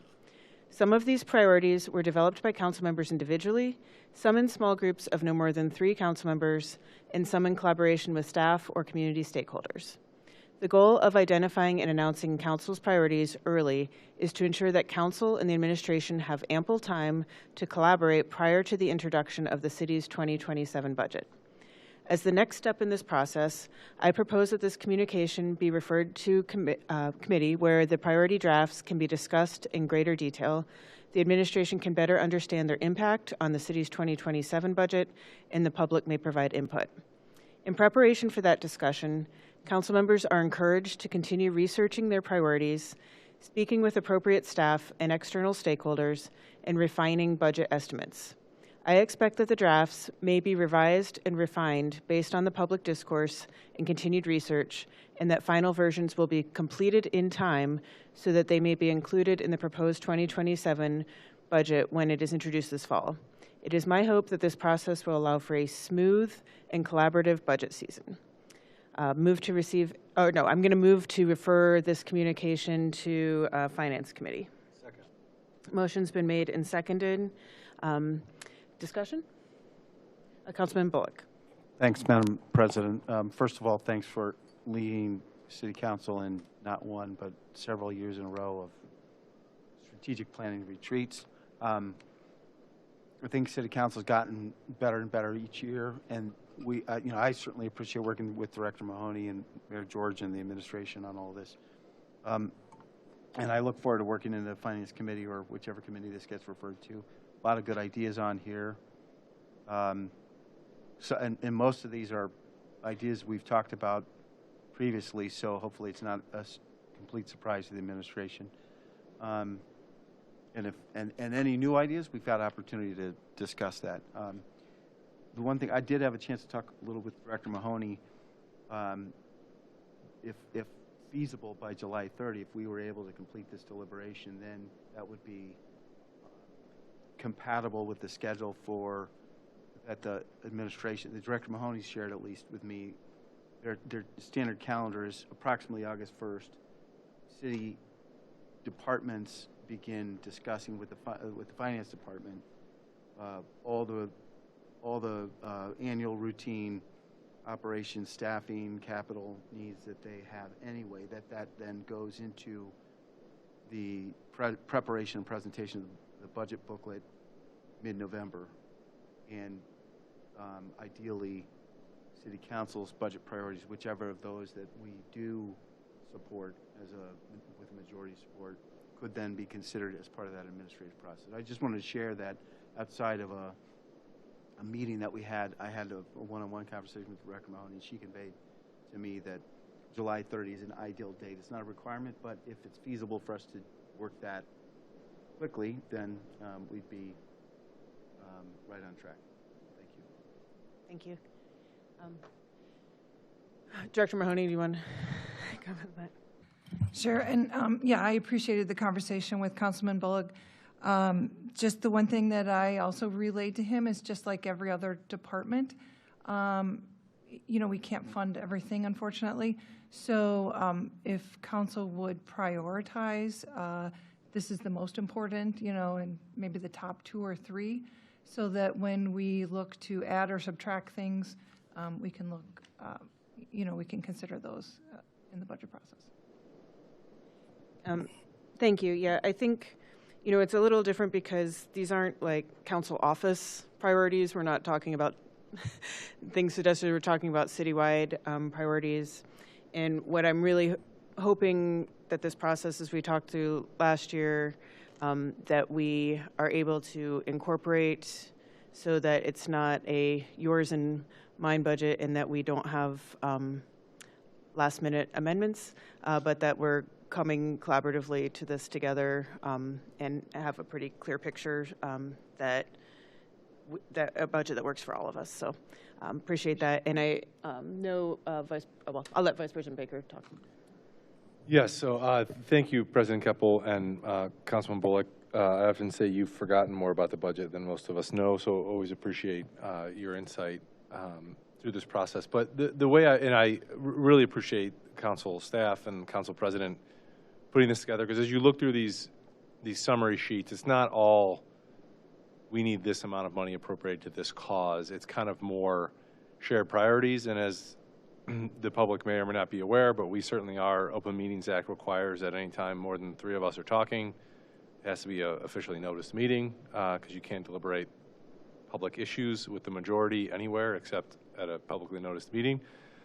So this gives us an opportunity to let our colleagues know what we're interested in, where we can share, work with the administration that isn't necessarily budgetary. It's not a position, it's not a program, but it's code update, it's a procedure, and so it lets the administration know that we're interested in these things, we want to work with them on it, and then also has budgetary items. So this is a little bit, it's kind of like council's priorities, and most things affect the budget, so that's why it's going. We had a little bit of a discussion about whether or not this should go to committee of the whole or finance. We determined that finance is probably the best place for it. But I just want to say that sometimes all 7 of us, we have, full-time jobs or doing other things. It is very difficult for us to row in the same direction. It's just 7 different people. And this, I think, has been the closest thing I've seen to getting us going in that same direction, so I really appreciate it. And as we talked about, Councilman Bullock mentioned, if we can kind of finalize these and kind of have really fruitful discussions about them with the administration present before July 30, before the August recess, I think that will tee up the administration so they can know what is important to us before the August recess. And then we talked about in the Finance Committee a couple months ago that Director Mahoney would be willing to come sometime in September and talk about kind of like collections and where we're at in the 2026 year to see what that looks like, kind of what you have to build on to go into the 2027 budget year. So then I think those 2 things coinciding in July and September will really provide us a good basis. And that's, November and December is when we have the marathon sessions on the budget. But I think we'll have a lot of good pre-work to get there so that it will help us influence the administration's budget and ultimately consider it and then move forward in a really collaborative way. So thank you, President Keppel, and look forward to working with the administration and my colleagues on this. Thank you. Councilmember Streetman. Thank you, and thank you for the explanation on why this went to finance, although I'm on that committee, I'm happy to talk about it there. I was thinking that this would go to committee of the whole because I don't know that everything requires money, because I think there are a couple educational campaigns in here that were more about strategy and using the tools of the city to communicate as opposed to just saying we need to spend this kind of money. So I appreciate that clarification, especially coming into the Finance Committee. So thank you very much. Vice President Baker. Yes, and I was pacing around my beach house on vacation last week talking to President Keppel about this. And the idea being that every one of these line items will produce a separate piece of legislation or communication, and that will go to the appropriate committee. So it's kind of, it was 50.1% one way or the other, so we kind of just made the call to go finance. But we see this as kind of needling out into all the different committees eventually once we get to the point of legislation. And I'll just add to that, too, is that the elements that have to do with the budget are the ones that have the most pressing timeline to work into this collaborative process. So doing the work in committee of the whole that we started to have this worksheet process. But so, for instance, one of the things on here is the short-term rental regulation. That's going to be primarily policy work. There is potentially a budget element to it because of some software I think was on the worksheet, but it's primarily policy. So we went back. It could go to either, but just because the timeline of what Director Mahoney and her team needs for the budget, that's why we thought finance. Right, Councilman Evans. Thank you, President Keppel. I just also want to thank council leadership, President Keppel, and council staff for putting this together. This has certainly been extraordinarily helpful to me. I've already had like a couple of happenstance instances with colleagues having looked at this document and see, oh, that's what you're working on, and this maybe is with you, or like I can help you with that. And it's been really helpful. And thank you to all of you for taking the time to put a lot of thought and effort into this document, because that's what's going to make this work. I mean, you can just list, hey, I'm interested in this, but there was a lot of detail, a lot of thought that went into every single one of these. So thank you all for working together to make a process that's better, and thank you to the administration for working with us on the timing of this and making sure that council's priorities are making their way into the city's budget. Thank you. Other comments?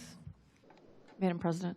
Mayor George. Yeah, if I could just add, this is certainly an ambitious list. A lot of work went into it, and a lot of work will go into reviewing all of it. I would just encourage council members to meet with the appropriate directors and city staff. Some of these are already in various stages within the administration already, so I think it would be important to have those meetings, get a full grasp of, where we're at on some of these or where we can be on some of them, to talk about, potential costs and potential implementation. Yeah, absolutely. That's definitely, that's really the point. That's really, what as I said in the communication, is that we're hopefully working together on these, and some of these, can be challenging for all of us to, without having this process, we may have, and we do have, there's several things that all council members, care about, but we can't all 7 be working on. So this is a way for us to identify those, as well as to know, we don't always know what is being worked on by the administration until we reach out and say, hey, we want to work on this. So this is a way to get us all identifying those and hopefully working together. And just to provide some additional information, when I was on council, there was a process within council to identify top priorities or to kind of whittle through all of these. I'll give an example. One of mine and council was to rejoin the League of Cities, which was a $4,000 cost.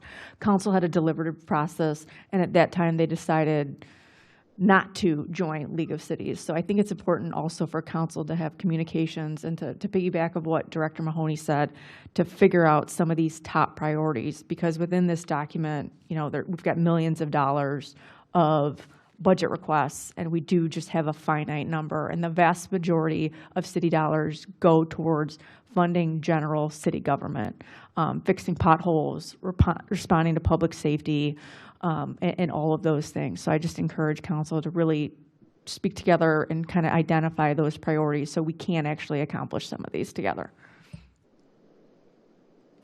Sure. Again, that is the point. Madam Chair. Yes, Councilman Bullock. So two points. First, I count 24.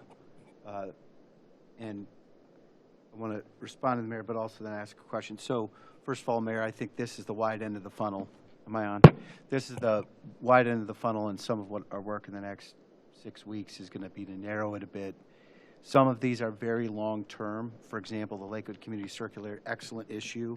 Will we cut a ribbon on the first circulator at January 1, 2027? Maybe not, but I think the concept here is to start now working on something that's long and complex.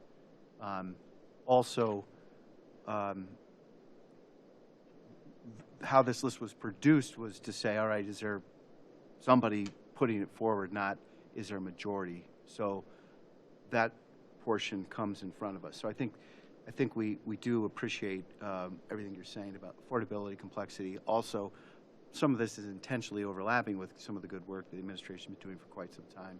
It's about incremental refinement or expansion or adjustment of some of what we're already working on.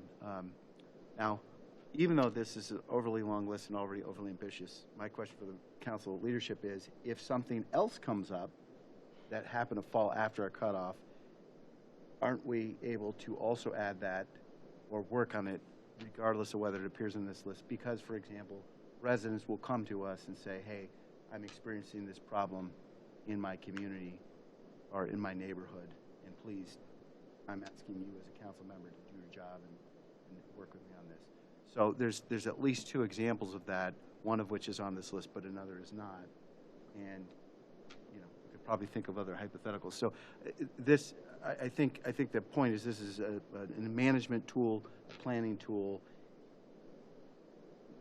I hope we're not overly literal in our use of it, and if something comes up later in the year, we still afford ourselves the discretion that the charter allows for council members to work on whatever might come up. Yeah, I think, well, to the first point about, this is, as we've said, because we are limited in how we can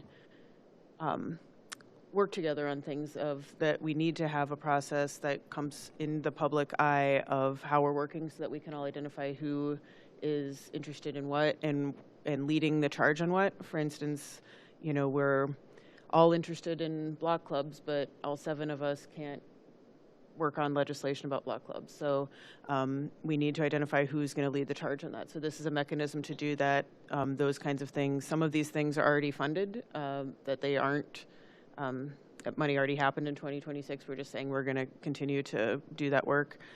So there's, this is a tool with a lot of different components. And then I think it's also ultimately, what I'm looking for here is not a yours and mine budget. This isn't the administration's budget. It isn't council's budget. It's the city of Lakewood budget. It's the people's budget. And this is how we can all work together on it. So to the point of, as council members, we have to have some sort of tool to, because we can't all 7 work on everything all together. So this is that tool. But we can all work with the administration. So your question about something later, of that has a budget element to it. We've just talked about timeline for this to be a collaborative process, for it to be worked into the proposed budget. That's why we've worked backwards with this timeline. Like there's only so many hours in the day to prepare a budget. There's only so many budget hearings we can have. There's only so much time we can allocate. So trying to follow that process. Now, if were something, later that comes up, which does happen, like we've had infrastructure surprises on more than one occasion. And so those kinds of things where we have to $25 million sewers that we have to line, we have to do that, right? I mean, those are things that happen. So I think, yes, of course, there are things that change, but the purpose here is not to, the purpose here is to try to be as thoughtful and collaborative and work with that timeline together. Councilman Member Hamilton Steiner. Thank you, President Keppel. I also think this document is good for the public view as well, because I think it gives them a glimpse into what council's interests are and what we're working on, because I think that's the #1 question I get in the community. Well, what are you working on? And so I think this is helpful, and then they can also look at this document and see where their interests are, and they may, have an issue that aligns with what we're currently working on. So I think there's a lot of purpose and use for this document, and I appreciate your leadership in helping to get us there. And I think I'm so proud of all the council members that just put together their priorities and put in the work for this. And not to say too is that some of them are more fleshed out than others, and some of these are the beginning of a conversation, and some of them are the continuation of a conversation. So some of them are just, as we've had the retreats and talked about priorities, it can identify a priority that, like the circulation example, are we cutting the ribbon? No, but like maybe it begins a conversation, or the same thing with some of the others. So, all right. So further discussion on the motion to refer this communication to finance. President Keppel. Councilmember Stupid. Thank you. I'm just thinking of going into that finance meeting initially and wondering if, I love this chart, and if there's an opportunity here for Mayor to add a column on this chart to let us know what departments are most appropriate to work with on that specific item. And if somebody's doing it already, if it's the low-hanging fruit and it's one conversation, perfect. Let's do that before that finance meeting, so that when we hit that finance meeting, we're on the ground running again, because there seems to be a strict timeline with this. Yeah, I would say probably prior to that finance meeting, because as I said in the communication, prior to that meeting, you would want to be talking to the appropriate directors. And on the worksheet, it does have identifying which departments you expect to work with. Now, if we've guessed wrong on which departments are already working on these, or that we would work with, that would be good information to have. But council members were supposed to be identifying who they're going to be talking to. Yes, and so just to help with that process here, if you reach out to my office directly to request a meeting on X topic, then we can rope in the appropriate staff to have that meeting. If that works. Thank you. All right, so any further discussion on the motion to refer this communication to finance? All right, hearing none. Oh, and I'll just add to that too, just because we're referring it to finance, I would envision that does not mean that other council members can attend. That is a public meeting, and I imagine that Vice President Baker would be accommodating to allowing other council members to speak. Of course. So just because it's in finance doesn't mean you can't go. In fact, anyone can go. It's a public meeting. All right, so with that, we're on the motion to refer to finance. All those in favor? Aye. And that motion passes. Item 6, report from Vice President Baker regarding May 20th meeting of the Lakewood Alive Board of Directors. Vice President Baker. Thank you, President Keppel. Dear colleagues, the Lakewood Alive Board of Directors met on May 20th at the Lakewood Public Library for its bi-monthly meeting. As Council's ex officio representative of the board, I want to provide a brief update on several noteworthy items discussed during the meeting. The board received updates regarding leadership transitions and board recruitment efforts. Sharon Schultz has agreed to join the board, although that does need to be finalized by the board, while additional prospects are being considered. Current board president Julie Warren will transition to the role of past president later this year, with Amanda Santa and Jason Weiner assuming the roles of president and vice president respectively. Mike Bentley and Chris Burgeon will conclude their board service in July. The board also heard a presentation from a group of young professionals from the Cleveland Bridge Builders on their Leadership Action Project with Lakewood Live. The project looked into strategies to address garage repairs, needs for residents who may not qualify for existing assistance programs. I let them know that the city is very interested in this issue with the zoning refresh project currently ongoing, and invited the group to present their findings and recommendations to a council committee. I will follow up with the clerk's office to schedule the meeting. Council members interested in learning more about Lakewood Alive's programs, committees, or volunteer opportunities are encouraged to reach out. As always, I remain grateful for the organization's work to strengthen our neighborhoods, support local businesses, and build community throughout Lakewood. The one thing I will note is the mechanism to have a committee hearing about the garage issue could be this communication, or we can just receive and file and do it a different way, but I assume this would go to the Housing Planning and Development Committee. So I would make a motion to refer this communication to Housing Planning and Development to allow that discussion to occur in committee in coordination with Lakewood Alive and the Leadership Action Team. Councilmember Evans. Thank you, Chair. Yes, I'm working with Lakewood Alive too as well to get this documented, but I think referring this communication would be a good first step so that we can get that process rolling. So I appreciate kind of working this from both sides, and hopefully we can get to talk to them soon, because they did do a lot of a good work, and I think it'll be helpful for us to see. Thanks. Yeah, okay, so on, we have a motion to refer to Housing Planning and Development. I'll second that motion. Any further discussion? Hearing none. All those in favor? Aye. And that motion passes. Item 7, report from Vice President Baker regarding June 3rd meeting of the Complete and Active Streets Education and Advisory Board. Vice President Baker.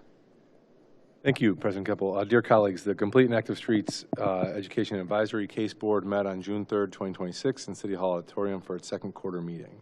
I was unable to attend due to a previously scheduled work conflict, but I wanted to provide this correspondence to keep my colleagues aware of the workings of this important board. The slides of the meeting are attached to this correspondence, and the meeting focused primarily on the board's continuing review of proposed shared use path code amendments, which have been referred to by council for recommendation and are intended to modernize Lakewood's ordinances related to bicycle, pedestrian, and emerging mobility infrastructure. The majority of the meeting was dedicated to a detailed review of the proposed shared use path code amendments. The administration presented a framework that organizes the amendments into 3 primary categories. 1, establishing definitions necessary to support future regulations. 2, creating operational standards for various types of bicycle and mobility infrastructure. And 3, clarifying maintenance responsibilities for shared use paths. The board reviewed several proposed definitional changes, including updates to the city's definition of motorized bicycle to align with the Ohio Revised Code, and the addition of new definitions for bikeway and shared use path. Considerable discussion also focused on how Lakewood should define and regulate emerging mobility devices, including electric bicycles, scooters, and similar low-speed transportation devices. Staff presented several options for refining existing definitions to better distinguish between traditional bicycles, e-bikes, mobility devices, and high-powered electric motorcycles. The board did not finalize recommendations during this meeting and will continue refining this feedback before forwarding formal recommendations to council. As shared use paths become more common component of Lakewood's transportation network, these discussions will help establish clear expectations regarding usage, safety, accessibility, and maintenance responsibilities for all users. I'll continue to participate in the case board's work and keep council informed as recommendations move closer to formal consideration.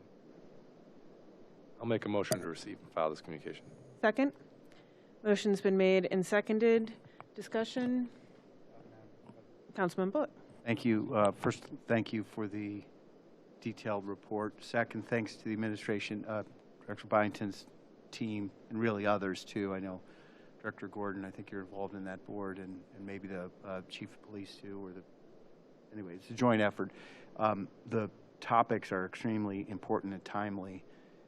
We also talked about this in part at the recent last week. There was a Safe Routes to Schools informal working group meeting with the schools, with parents, with the city. The city's been doing a great job of convening and keeping those coordinating efforts together. We're doing things like evaluating, okay, how did the safe walking to school and biking to school work out this past school year? What do we need to do to improve the next year?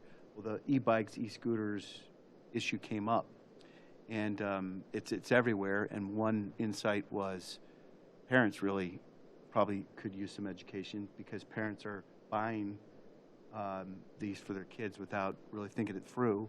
So some parent education really would be called for by somebody. Is it the city's job? Is it the police department's job? You know, we need to think that through. But the timeliness of this work is really vital. I think I'd certainly welcome, and I'm hopeful that my colleagues will be doing this soon, a city council meeting on the topic, even as the proposed ordinance is also pending in case. One question, I guess, for the law department. I know that we're talking in case about what the rules might become. I would find it helpful if we also knew what the rules are today. So not the future tense, but the present tense, such as they exist. And I expect the answer is going to be partly we have rules that apply, partly we don't, or we're not sure.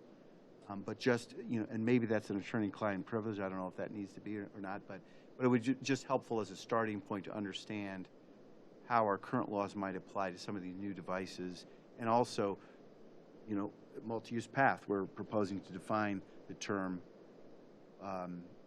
in what's pending. But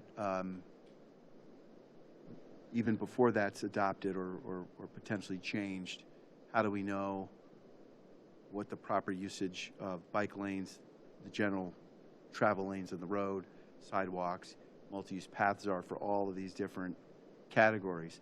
It's complex. Not saying we have to have it solved right away, but I think it's really, we're hearing constantly from neighbors that this is on their minds, and everybody's motivated by safety, just preventing accidents. Thank you. Dr. Varga. Yes. Thank you, Madam President. Councilman Bullock, I wasn't at the case meeting, but I have had communications with Assistant Director Boss. He has in front of him the ordinances. He's been working with them in consultation with law and others throughout the administration, especially the police department, on those very items. Now, it's perhaps not as comprehensive as it's going to be after this process, but what we have now is what Assistant Director Boss is working with. Thank you. And could we also get a copy as we potentially head into a council committee hearing or two? Yes, I'm going to guess Director Boss has sent that around, but in any event, I'll speak with him and make sure you have it. Thank you. Thank you. And I'll just, were you asking about what the existing law is? Is that what you were asking? Okay, so that could certainly be sent, yeah.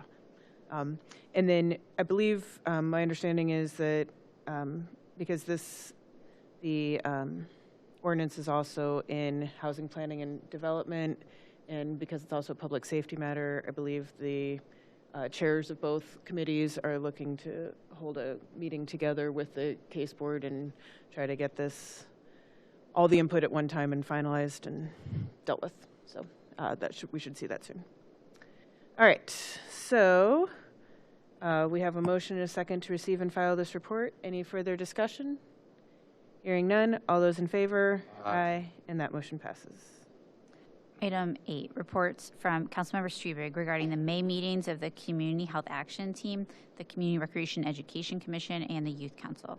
Councilmember Strebig. Dear colleagues, the following are reports from the meetings of CHAT, CREC, and Youth Council during the month of May 2026. On Friday, May 8th, the Community Health Action Team met for their second quarterly meeting. The meeting was called to order by David Boss and facilitated by Kate Ingersoll. Kate approved the meetings and led a debriefing on the presentation to the City Council Health and Human Services Committee. A conversation was held about the community resource guide that was receiving positive feedback from focus groups and the chat team. The guide will be available to both citizens and agencies assisting citizens alike. Priorities for 2026 were discussed and include access to behavioral health, food access, adaptive and middle school programming, and affordable housing.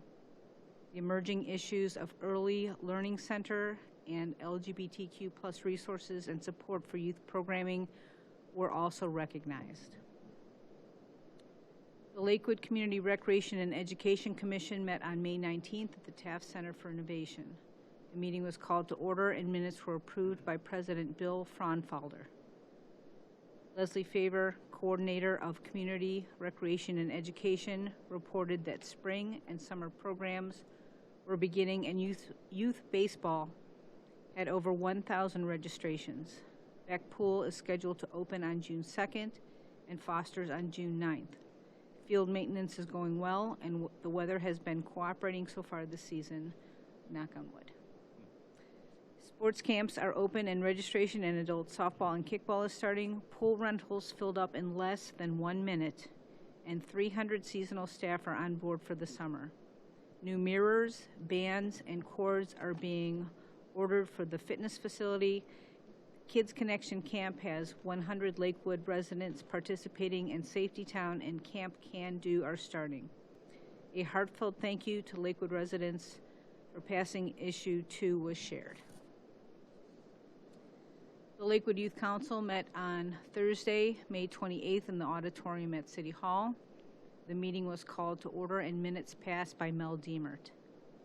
Danica Herberger, Chair of the Environmental Committee, reported that emails with the Tree Advisory Board regarding concerns for tree lawn trees were slow and she had no updates.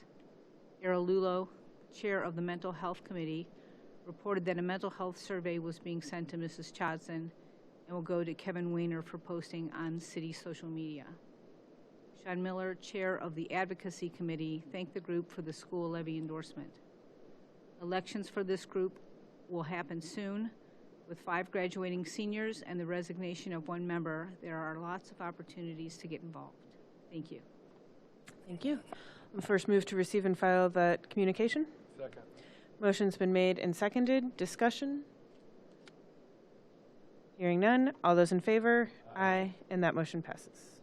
Item 9, communication from Mayor George regarding mayoral appointments to the Community Reinvestment Area Housing Council and Local Board of Tax Review. Mayor George. Good evening. It's my pleasure to announce the following appointments. Allison Urbanek and Gavin Norris to the Community Reinvestment Area Housing Council, and James Romano to the Local Board of Tax Review. As always, I'm grateful to these individuals for their willingness to volunteer and serve the Lakewood community. Thank you. Thank you. I'll move to receive and file that communication. Second. Motion's been made and seconded. Discussion? Hearing none. All those in favor? Aye. And that motion passes. Item 10, communication from Planning Director Byington regarding Webb Park Court renovation. Director Byington. Thank you, President Keppel and members of council. The administration is seeking approval to apply for the 2027 Cuyahoga County Supplemental Grant, CDSG, in the amount of $50,000 to apply toward the Webb Court renovation project. The Webb Tennis Court was installed more than 20 years ago, and attempts were made to repair the cracking surface 2 years ago. The court surface is now in need of a full replacement.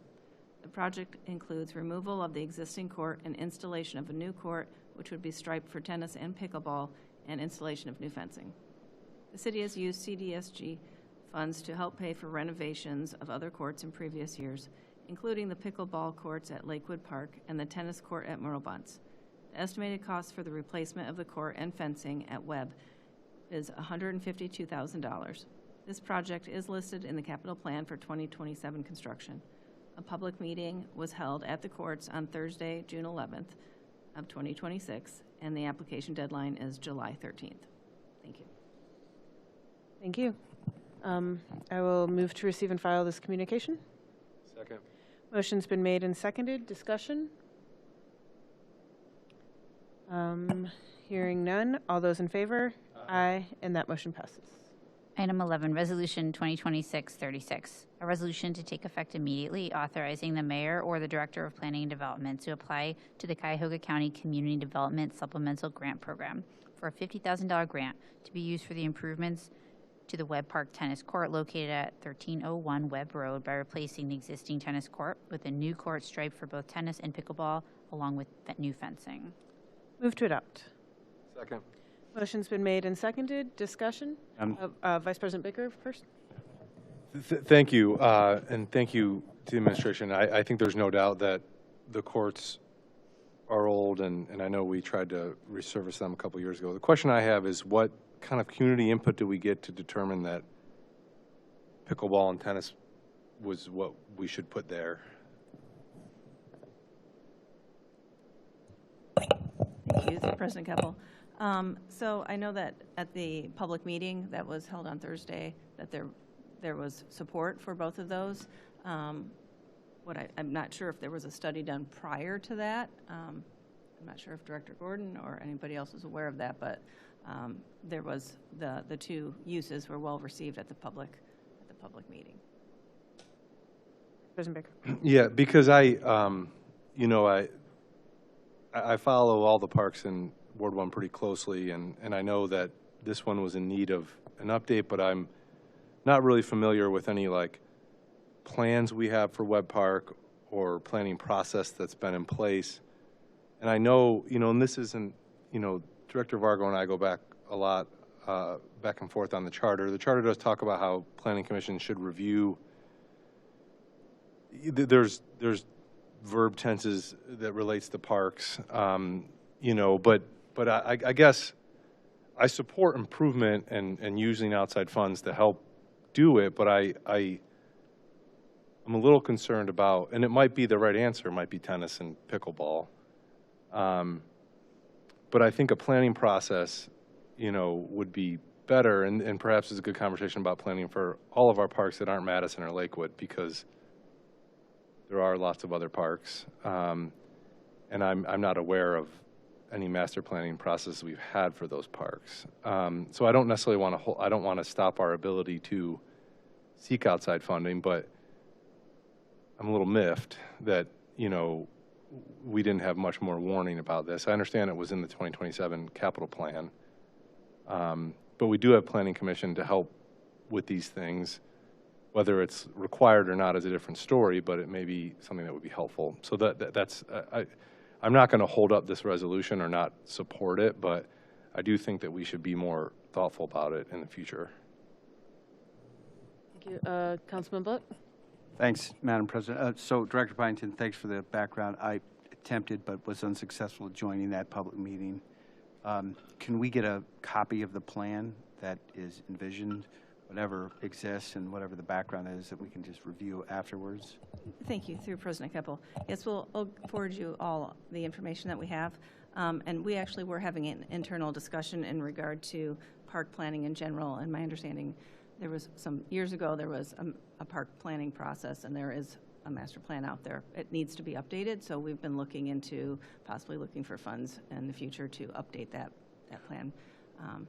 But we will certainly give you all the information we have on this project. Thank you. And so out of sympathy for the ward council persons in specific, if there's a park in a ward, any ward, we really should be not surprising the ward council person, those of us who are also at-large council people care about parks too, so that that well in advance of anything close to a decision being made, the council person is looped in, because they in particular have a lot of interaction and phone calls that they get passively from residents, and may have a partial answer to the very survey questions that we would ask to the neighborhood, to the broader, neighborhood, quarter-mile radius around, and so on and so forth. To me, what is usually on my mind when I ask questions like this is what's the opportunity cost? So if we commit to tennis and pickleball now, are we foreclosing other options that might be suited to this park? It seems logical that we have tennis courts repair and kind of expand and extend. So that's a good incremental investment improvement. But like my colleague, I also haven't had the chance to think this through in a bigger picture or to confer with. Usually it's not me, but I'll ask members of the public that I respect who are in the planning world. Say, hey, what do you see here? What if this was a blank canvas? What are the opportunities here to improve? And so maybe this could be step one of a multi-step process over a course of time. I really think that the city's done a beautiful job over the last 8 to 10 years of improving the neighborhood parks, the pocket parks, the parks that are smaller than Madison and Lakewood. We've also done a good job with those things too. So that's why we'll tend to get a lot of focus from council members on this, because it's just such an important and appreciated and noticed part of our city services. Thanks. Thank you for your feedback. Appreciate that. Thank you. Director Barrington, how many people were at the public meeting? I apologize, I was not at the meeting, and Michelle is on vacation, and I haven't had a chance to talk to her face-to-face, so I apologize. I don't know, but I can also give you that information. Yeah, I mean, I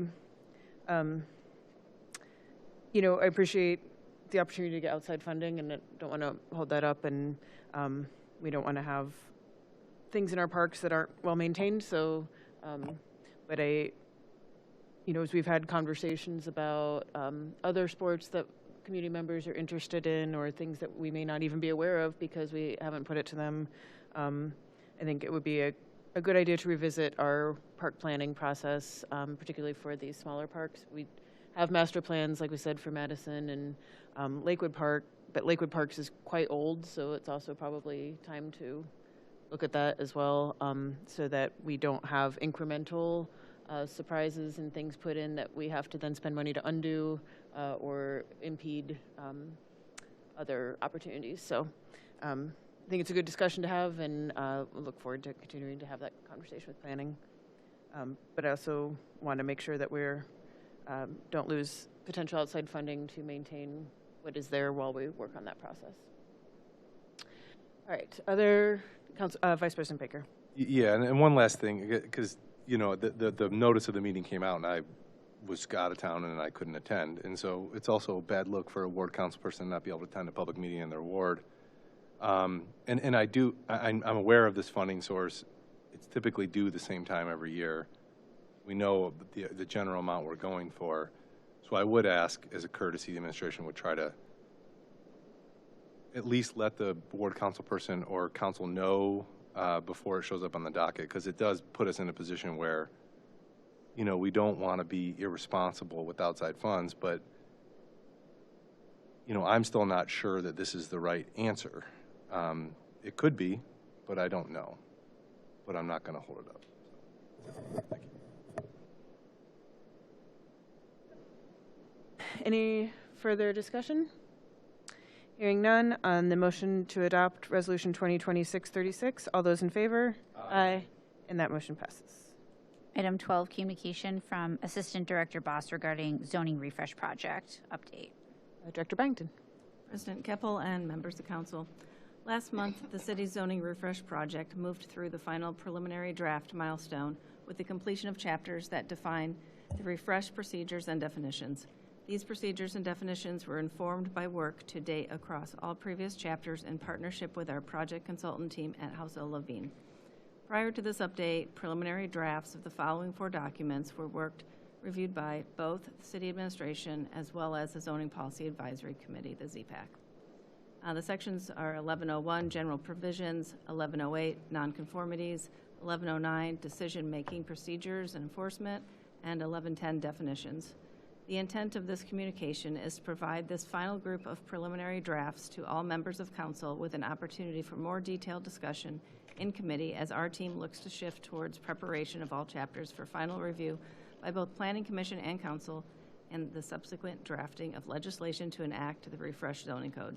As always, all information, documents, and opportunities for engagement are published on the project website. Thank you. Assistant Director Boss. Thank you. All right, I'll move to refer to Housing Planning and Development. Second. Motion's been made and seconded. Discussion.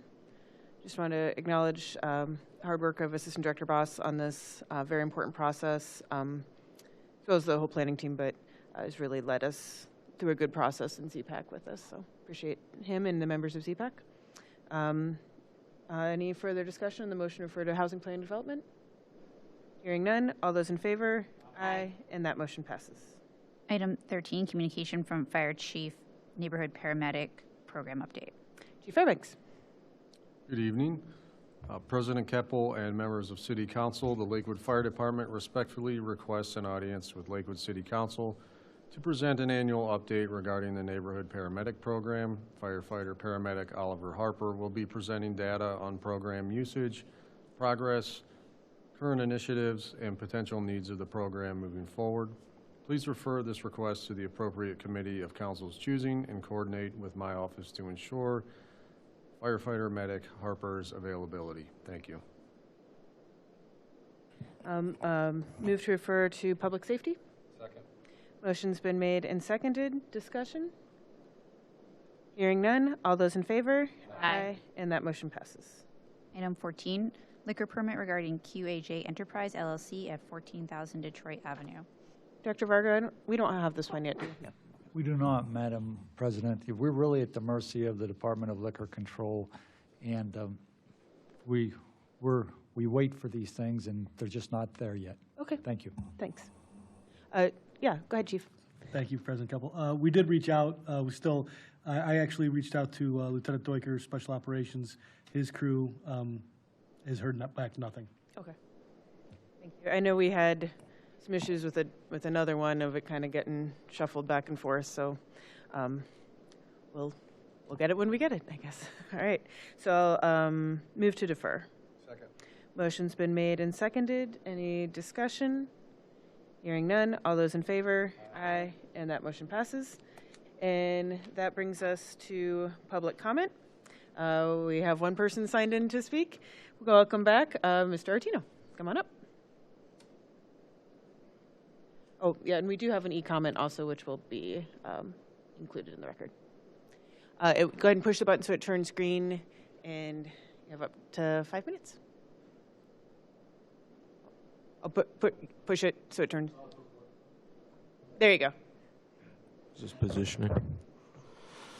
All right, good evening. For those of you that don't know me or don't remember me, I'm Joey Artino. I'm a homeowner, business owner, and a member of the Lakewood Chamber of Commerce.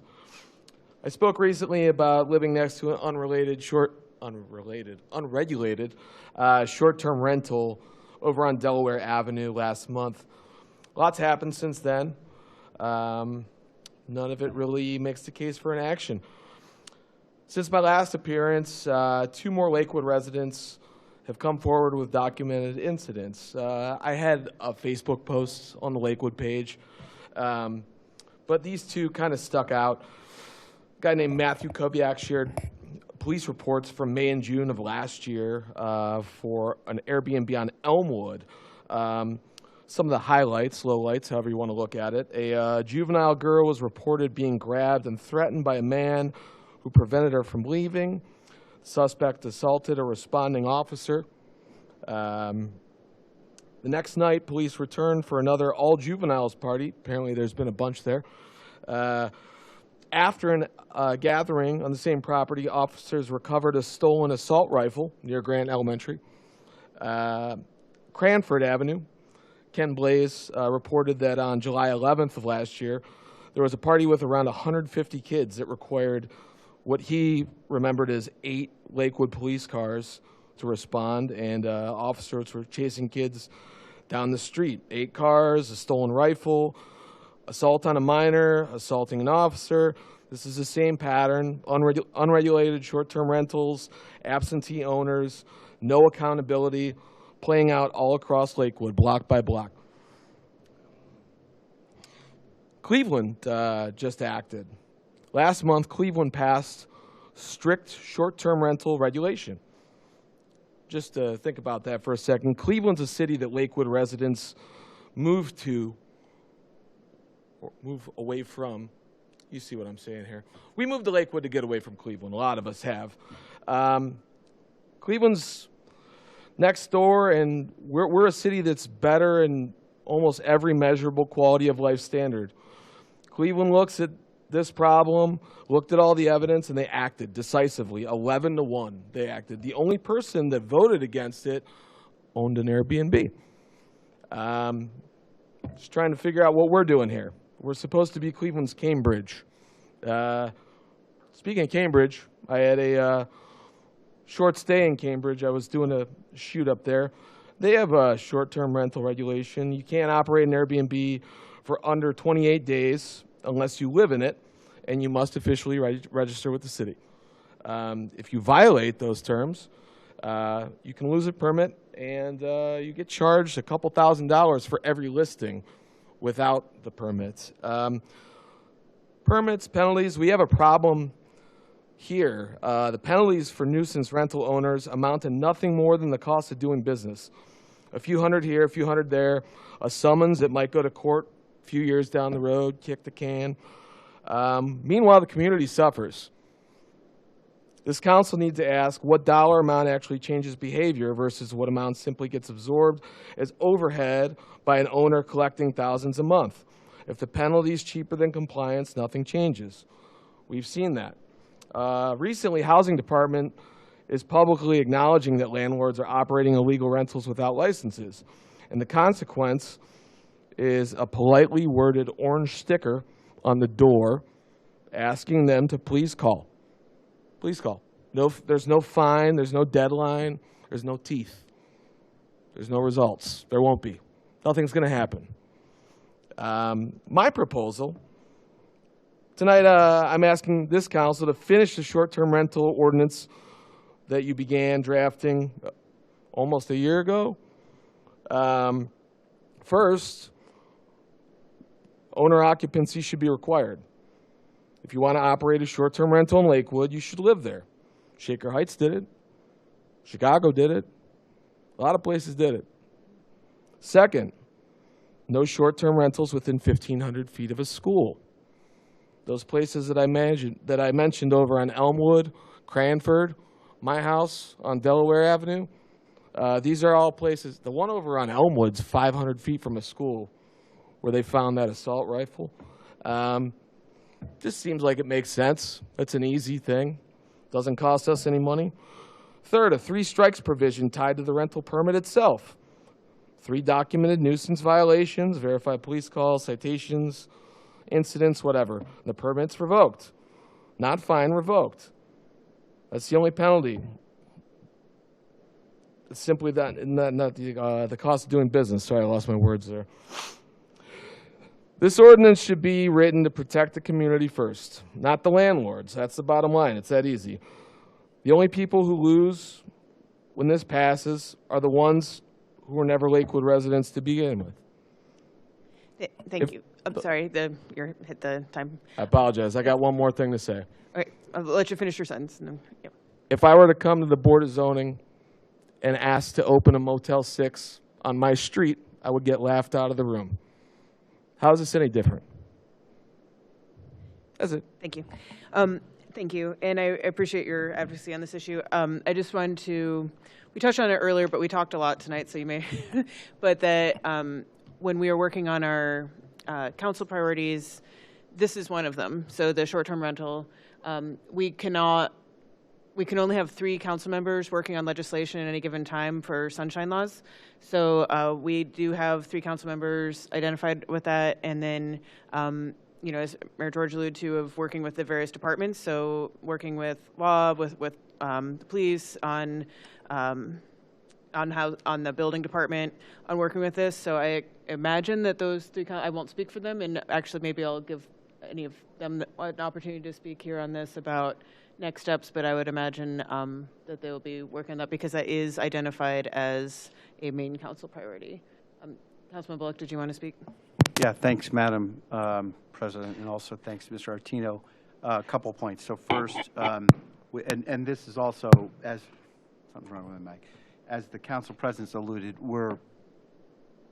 this is a helpful update to one another in a public meeting so that we're publicly noticed this. So, I've been working on this, and my goal is by July 6th, that's our next meeting, to have a draft to propose to introduce. I don't think it's a finished product. I think it's a starting point. I hope to do that collaboratively with colleagues and with the administration. Already had the chance to talk to some members of the administration and send another email tonight. Mayor, I've got a communication into one of your staff members, Mr. Story, to also talk with you. Not saying we've got the answers, but we're committed to be getting the ball rolling and starting and then having a thoughtful deliberation. I took notes on some of your points tonight. Some of them were already on my mind, but you've brought up another couple of good points. The property on Elmwood I care deeply about because my kids walk to that school. And I did notice there were a bunch of packages and some refuse stored at that property. And it is less than 500 feet probably from the school property. I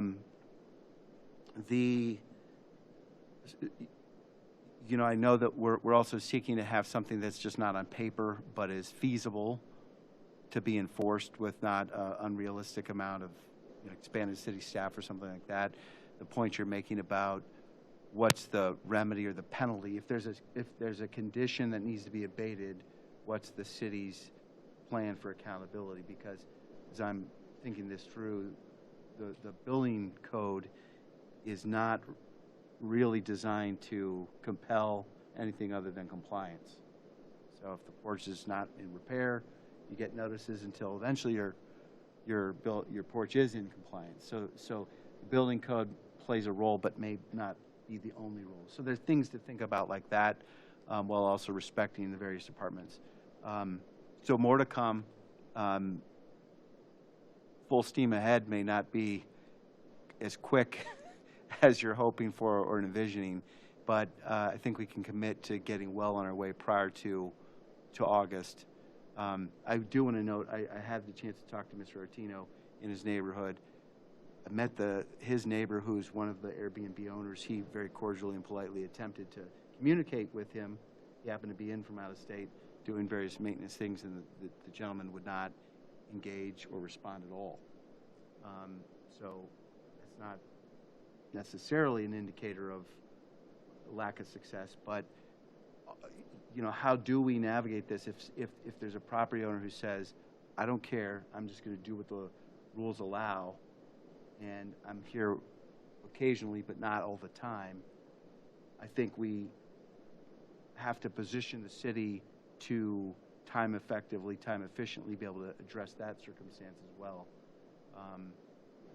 In fairness, your neighbor has successful rental guests, not just unsuccessful ones, but your point, I think, is that both of those count, including the unsuccessful ones, and when you've got outright crime in a family neighborhood, that needs to be taken seriously and addressed.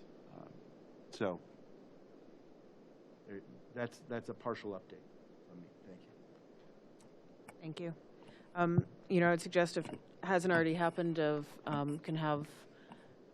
reach out to the other cities that have passed legislation, and using some of those things as a starter template is a good way to at least kick things off. So that's something the council clerks can certainly help pull that information from the other cities. So it's sometimes easier to edit language that already exists than write it from scratch and work with the appropriate departments. So. Yeah, right. Okay. All right. So that's everybody who have signed in to speak. Mr. Bindle, did you want to say anything else? Nope. All right. No one else is here. So, all right. So that's all public comment announcements from council members. Vice President Baker. Thank you, President Keppel. I believe that there is an official official resolution in support of your birthday that the council clerk's office put together. And so at this point, I will suspend the rules, which are no rules, and have the council clerk read the resolution that we all signed, the unofficial resolution that we all signed. An officially unofficial resolution to recognize City Council President Sarah Keppel on the occasion of her birthday. Whereas today, June 15th, 2026, marks the birthday of City Council President Sarah Keppel. And whereas the regularly scheduled regular meeting of council, which takes place on June 15th, 2026, requires that President Sarah Keppel, having reached an age of responsible adulthood, must forego merriment and celebration to pursue her public service duties. And whereas we, the colleagues of President Sarah Keppel, acknowledge President Keppel's hard work and sacrifice for the good of the people of Lakewood today and every day that she has served on City Council. And whereas knowing President Sarah Keppel as we do, we suspect that President Sarah Keppel does not mind spending her birthday on the dais, that she might actually revel in it. And knowing firsthand her excellent organizational and planning skills, we think it highly likely that she has already observed her birthday to her satisfaction. And whereas, nevertheless, being that President Keppel is considered a good friend, a responsive boss, a valued mentor, and a delightful colleague to this body and its staff, we are moved to take a moment from tonight's public meeting to recognize and celebrate President Keppel.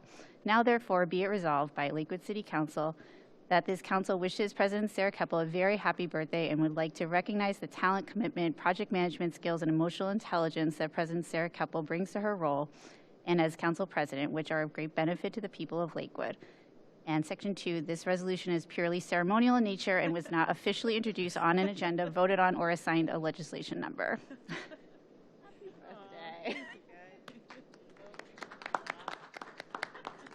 So I believe the idea of formation goes to Councilman Bixenstein, and then Bixenstein, and then the clerk's office took over from there and did this. So thank you. Brainstorm. It was ideal. Thank you so much, you guys. That was so sweet. I really appreciate it, and the little balloon here also. But it's my pleasure to spend my birthday serving with you guys and with all of you. So thank you. This is really sweet. So thank you very much. Okay, after that unofficial business, any official announcements from the administration? Nope. All right, with that, no further official business. Councilmember Strubing. Okay, Councilmember Strubing. Other than your birthday, there are a couple other things. I mean, is there anything other than my birthday? Yeah. We recognize June 19th as Juneteenth, 6/21 as Father's Day. Also, summer solstice falls on the 21st this year. 6/28 is International Pride Day. And July 4th, before we get together again, is Independence Day. And I believe there's also a celebration going on for summer solstice down in the park that we'll probably all see each other at. Right? Yeah. Okay. That's it. Thank you. Oh, wait, one more. Strawberry moon on the 30th. Full moon. The strawberry moon. Not quite sure why it's the strawberry moon. I'm sure somebody will send me an email and tell me why. Thank you. Thank you. All right, so no further announcements come before council. Without objection, we are adjourned.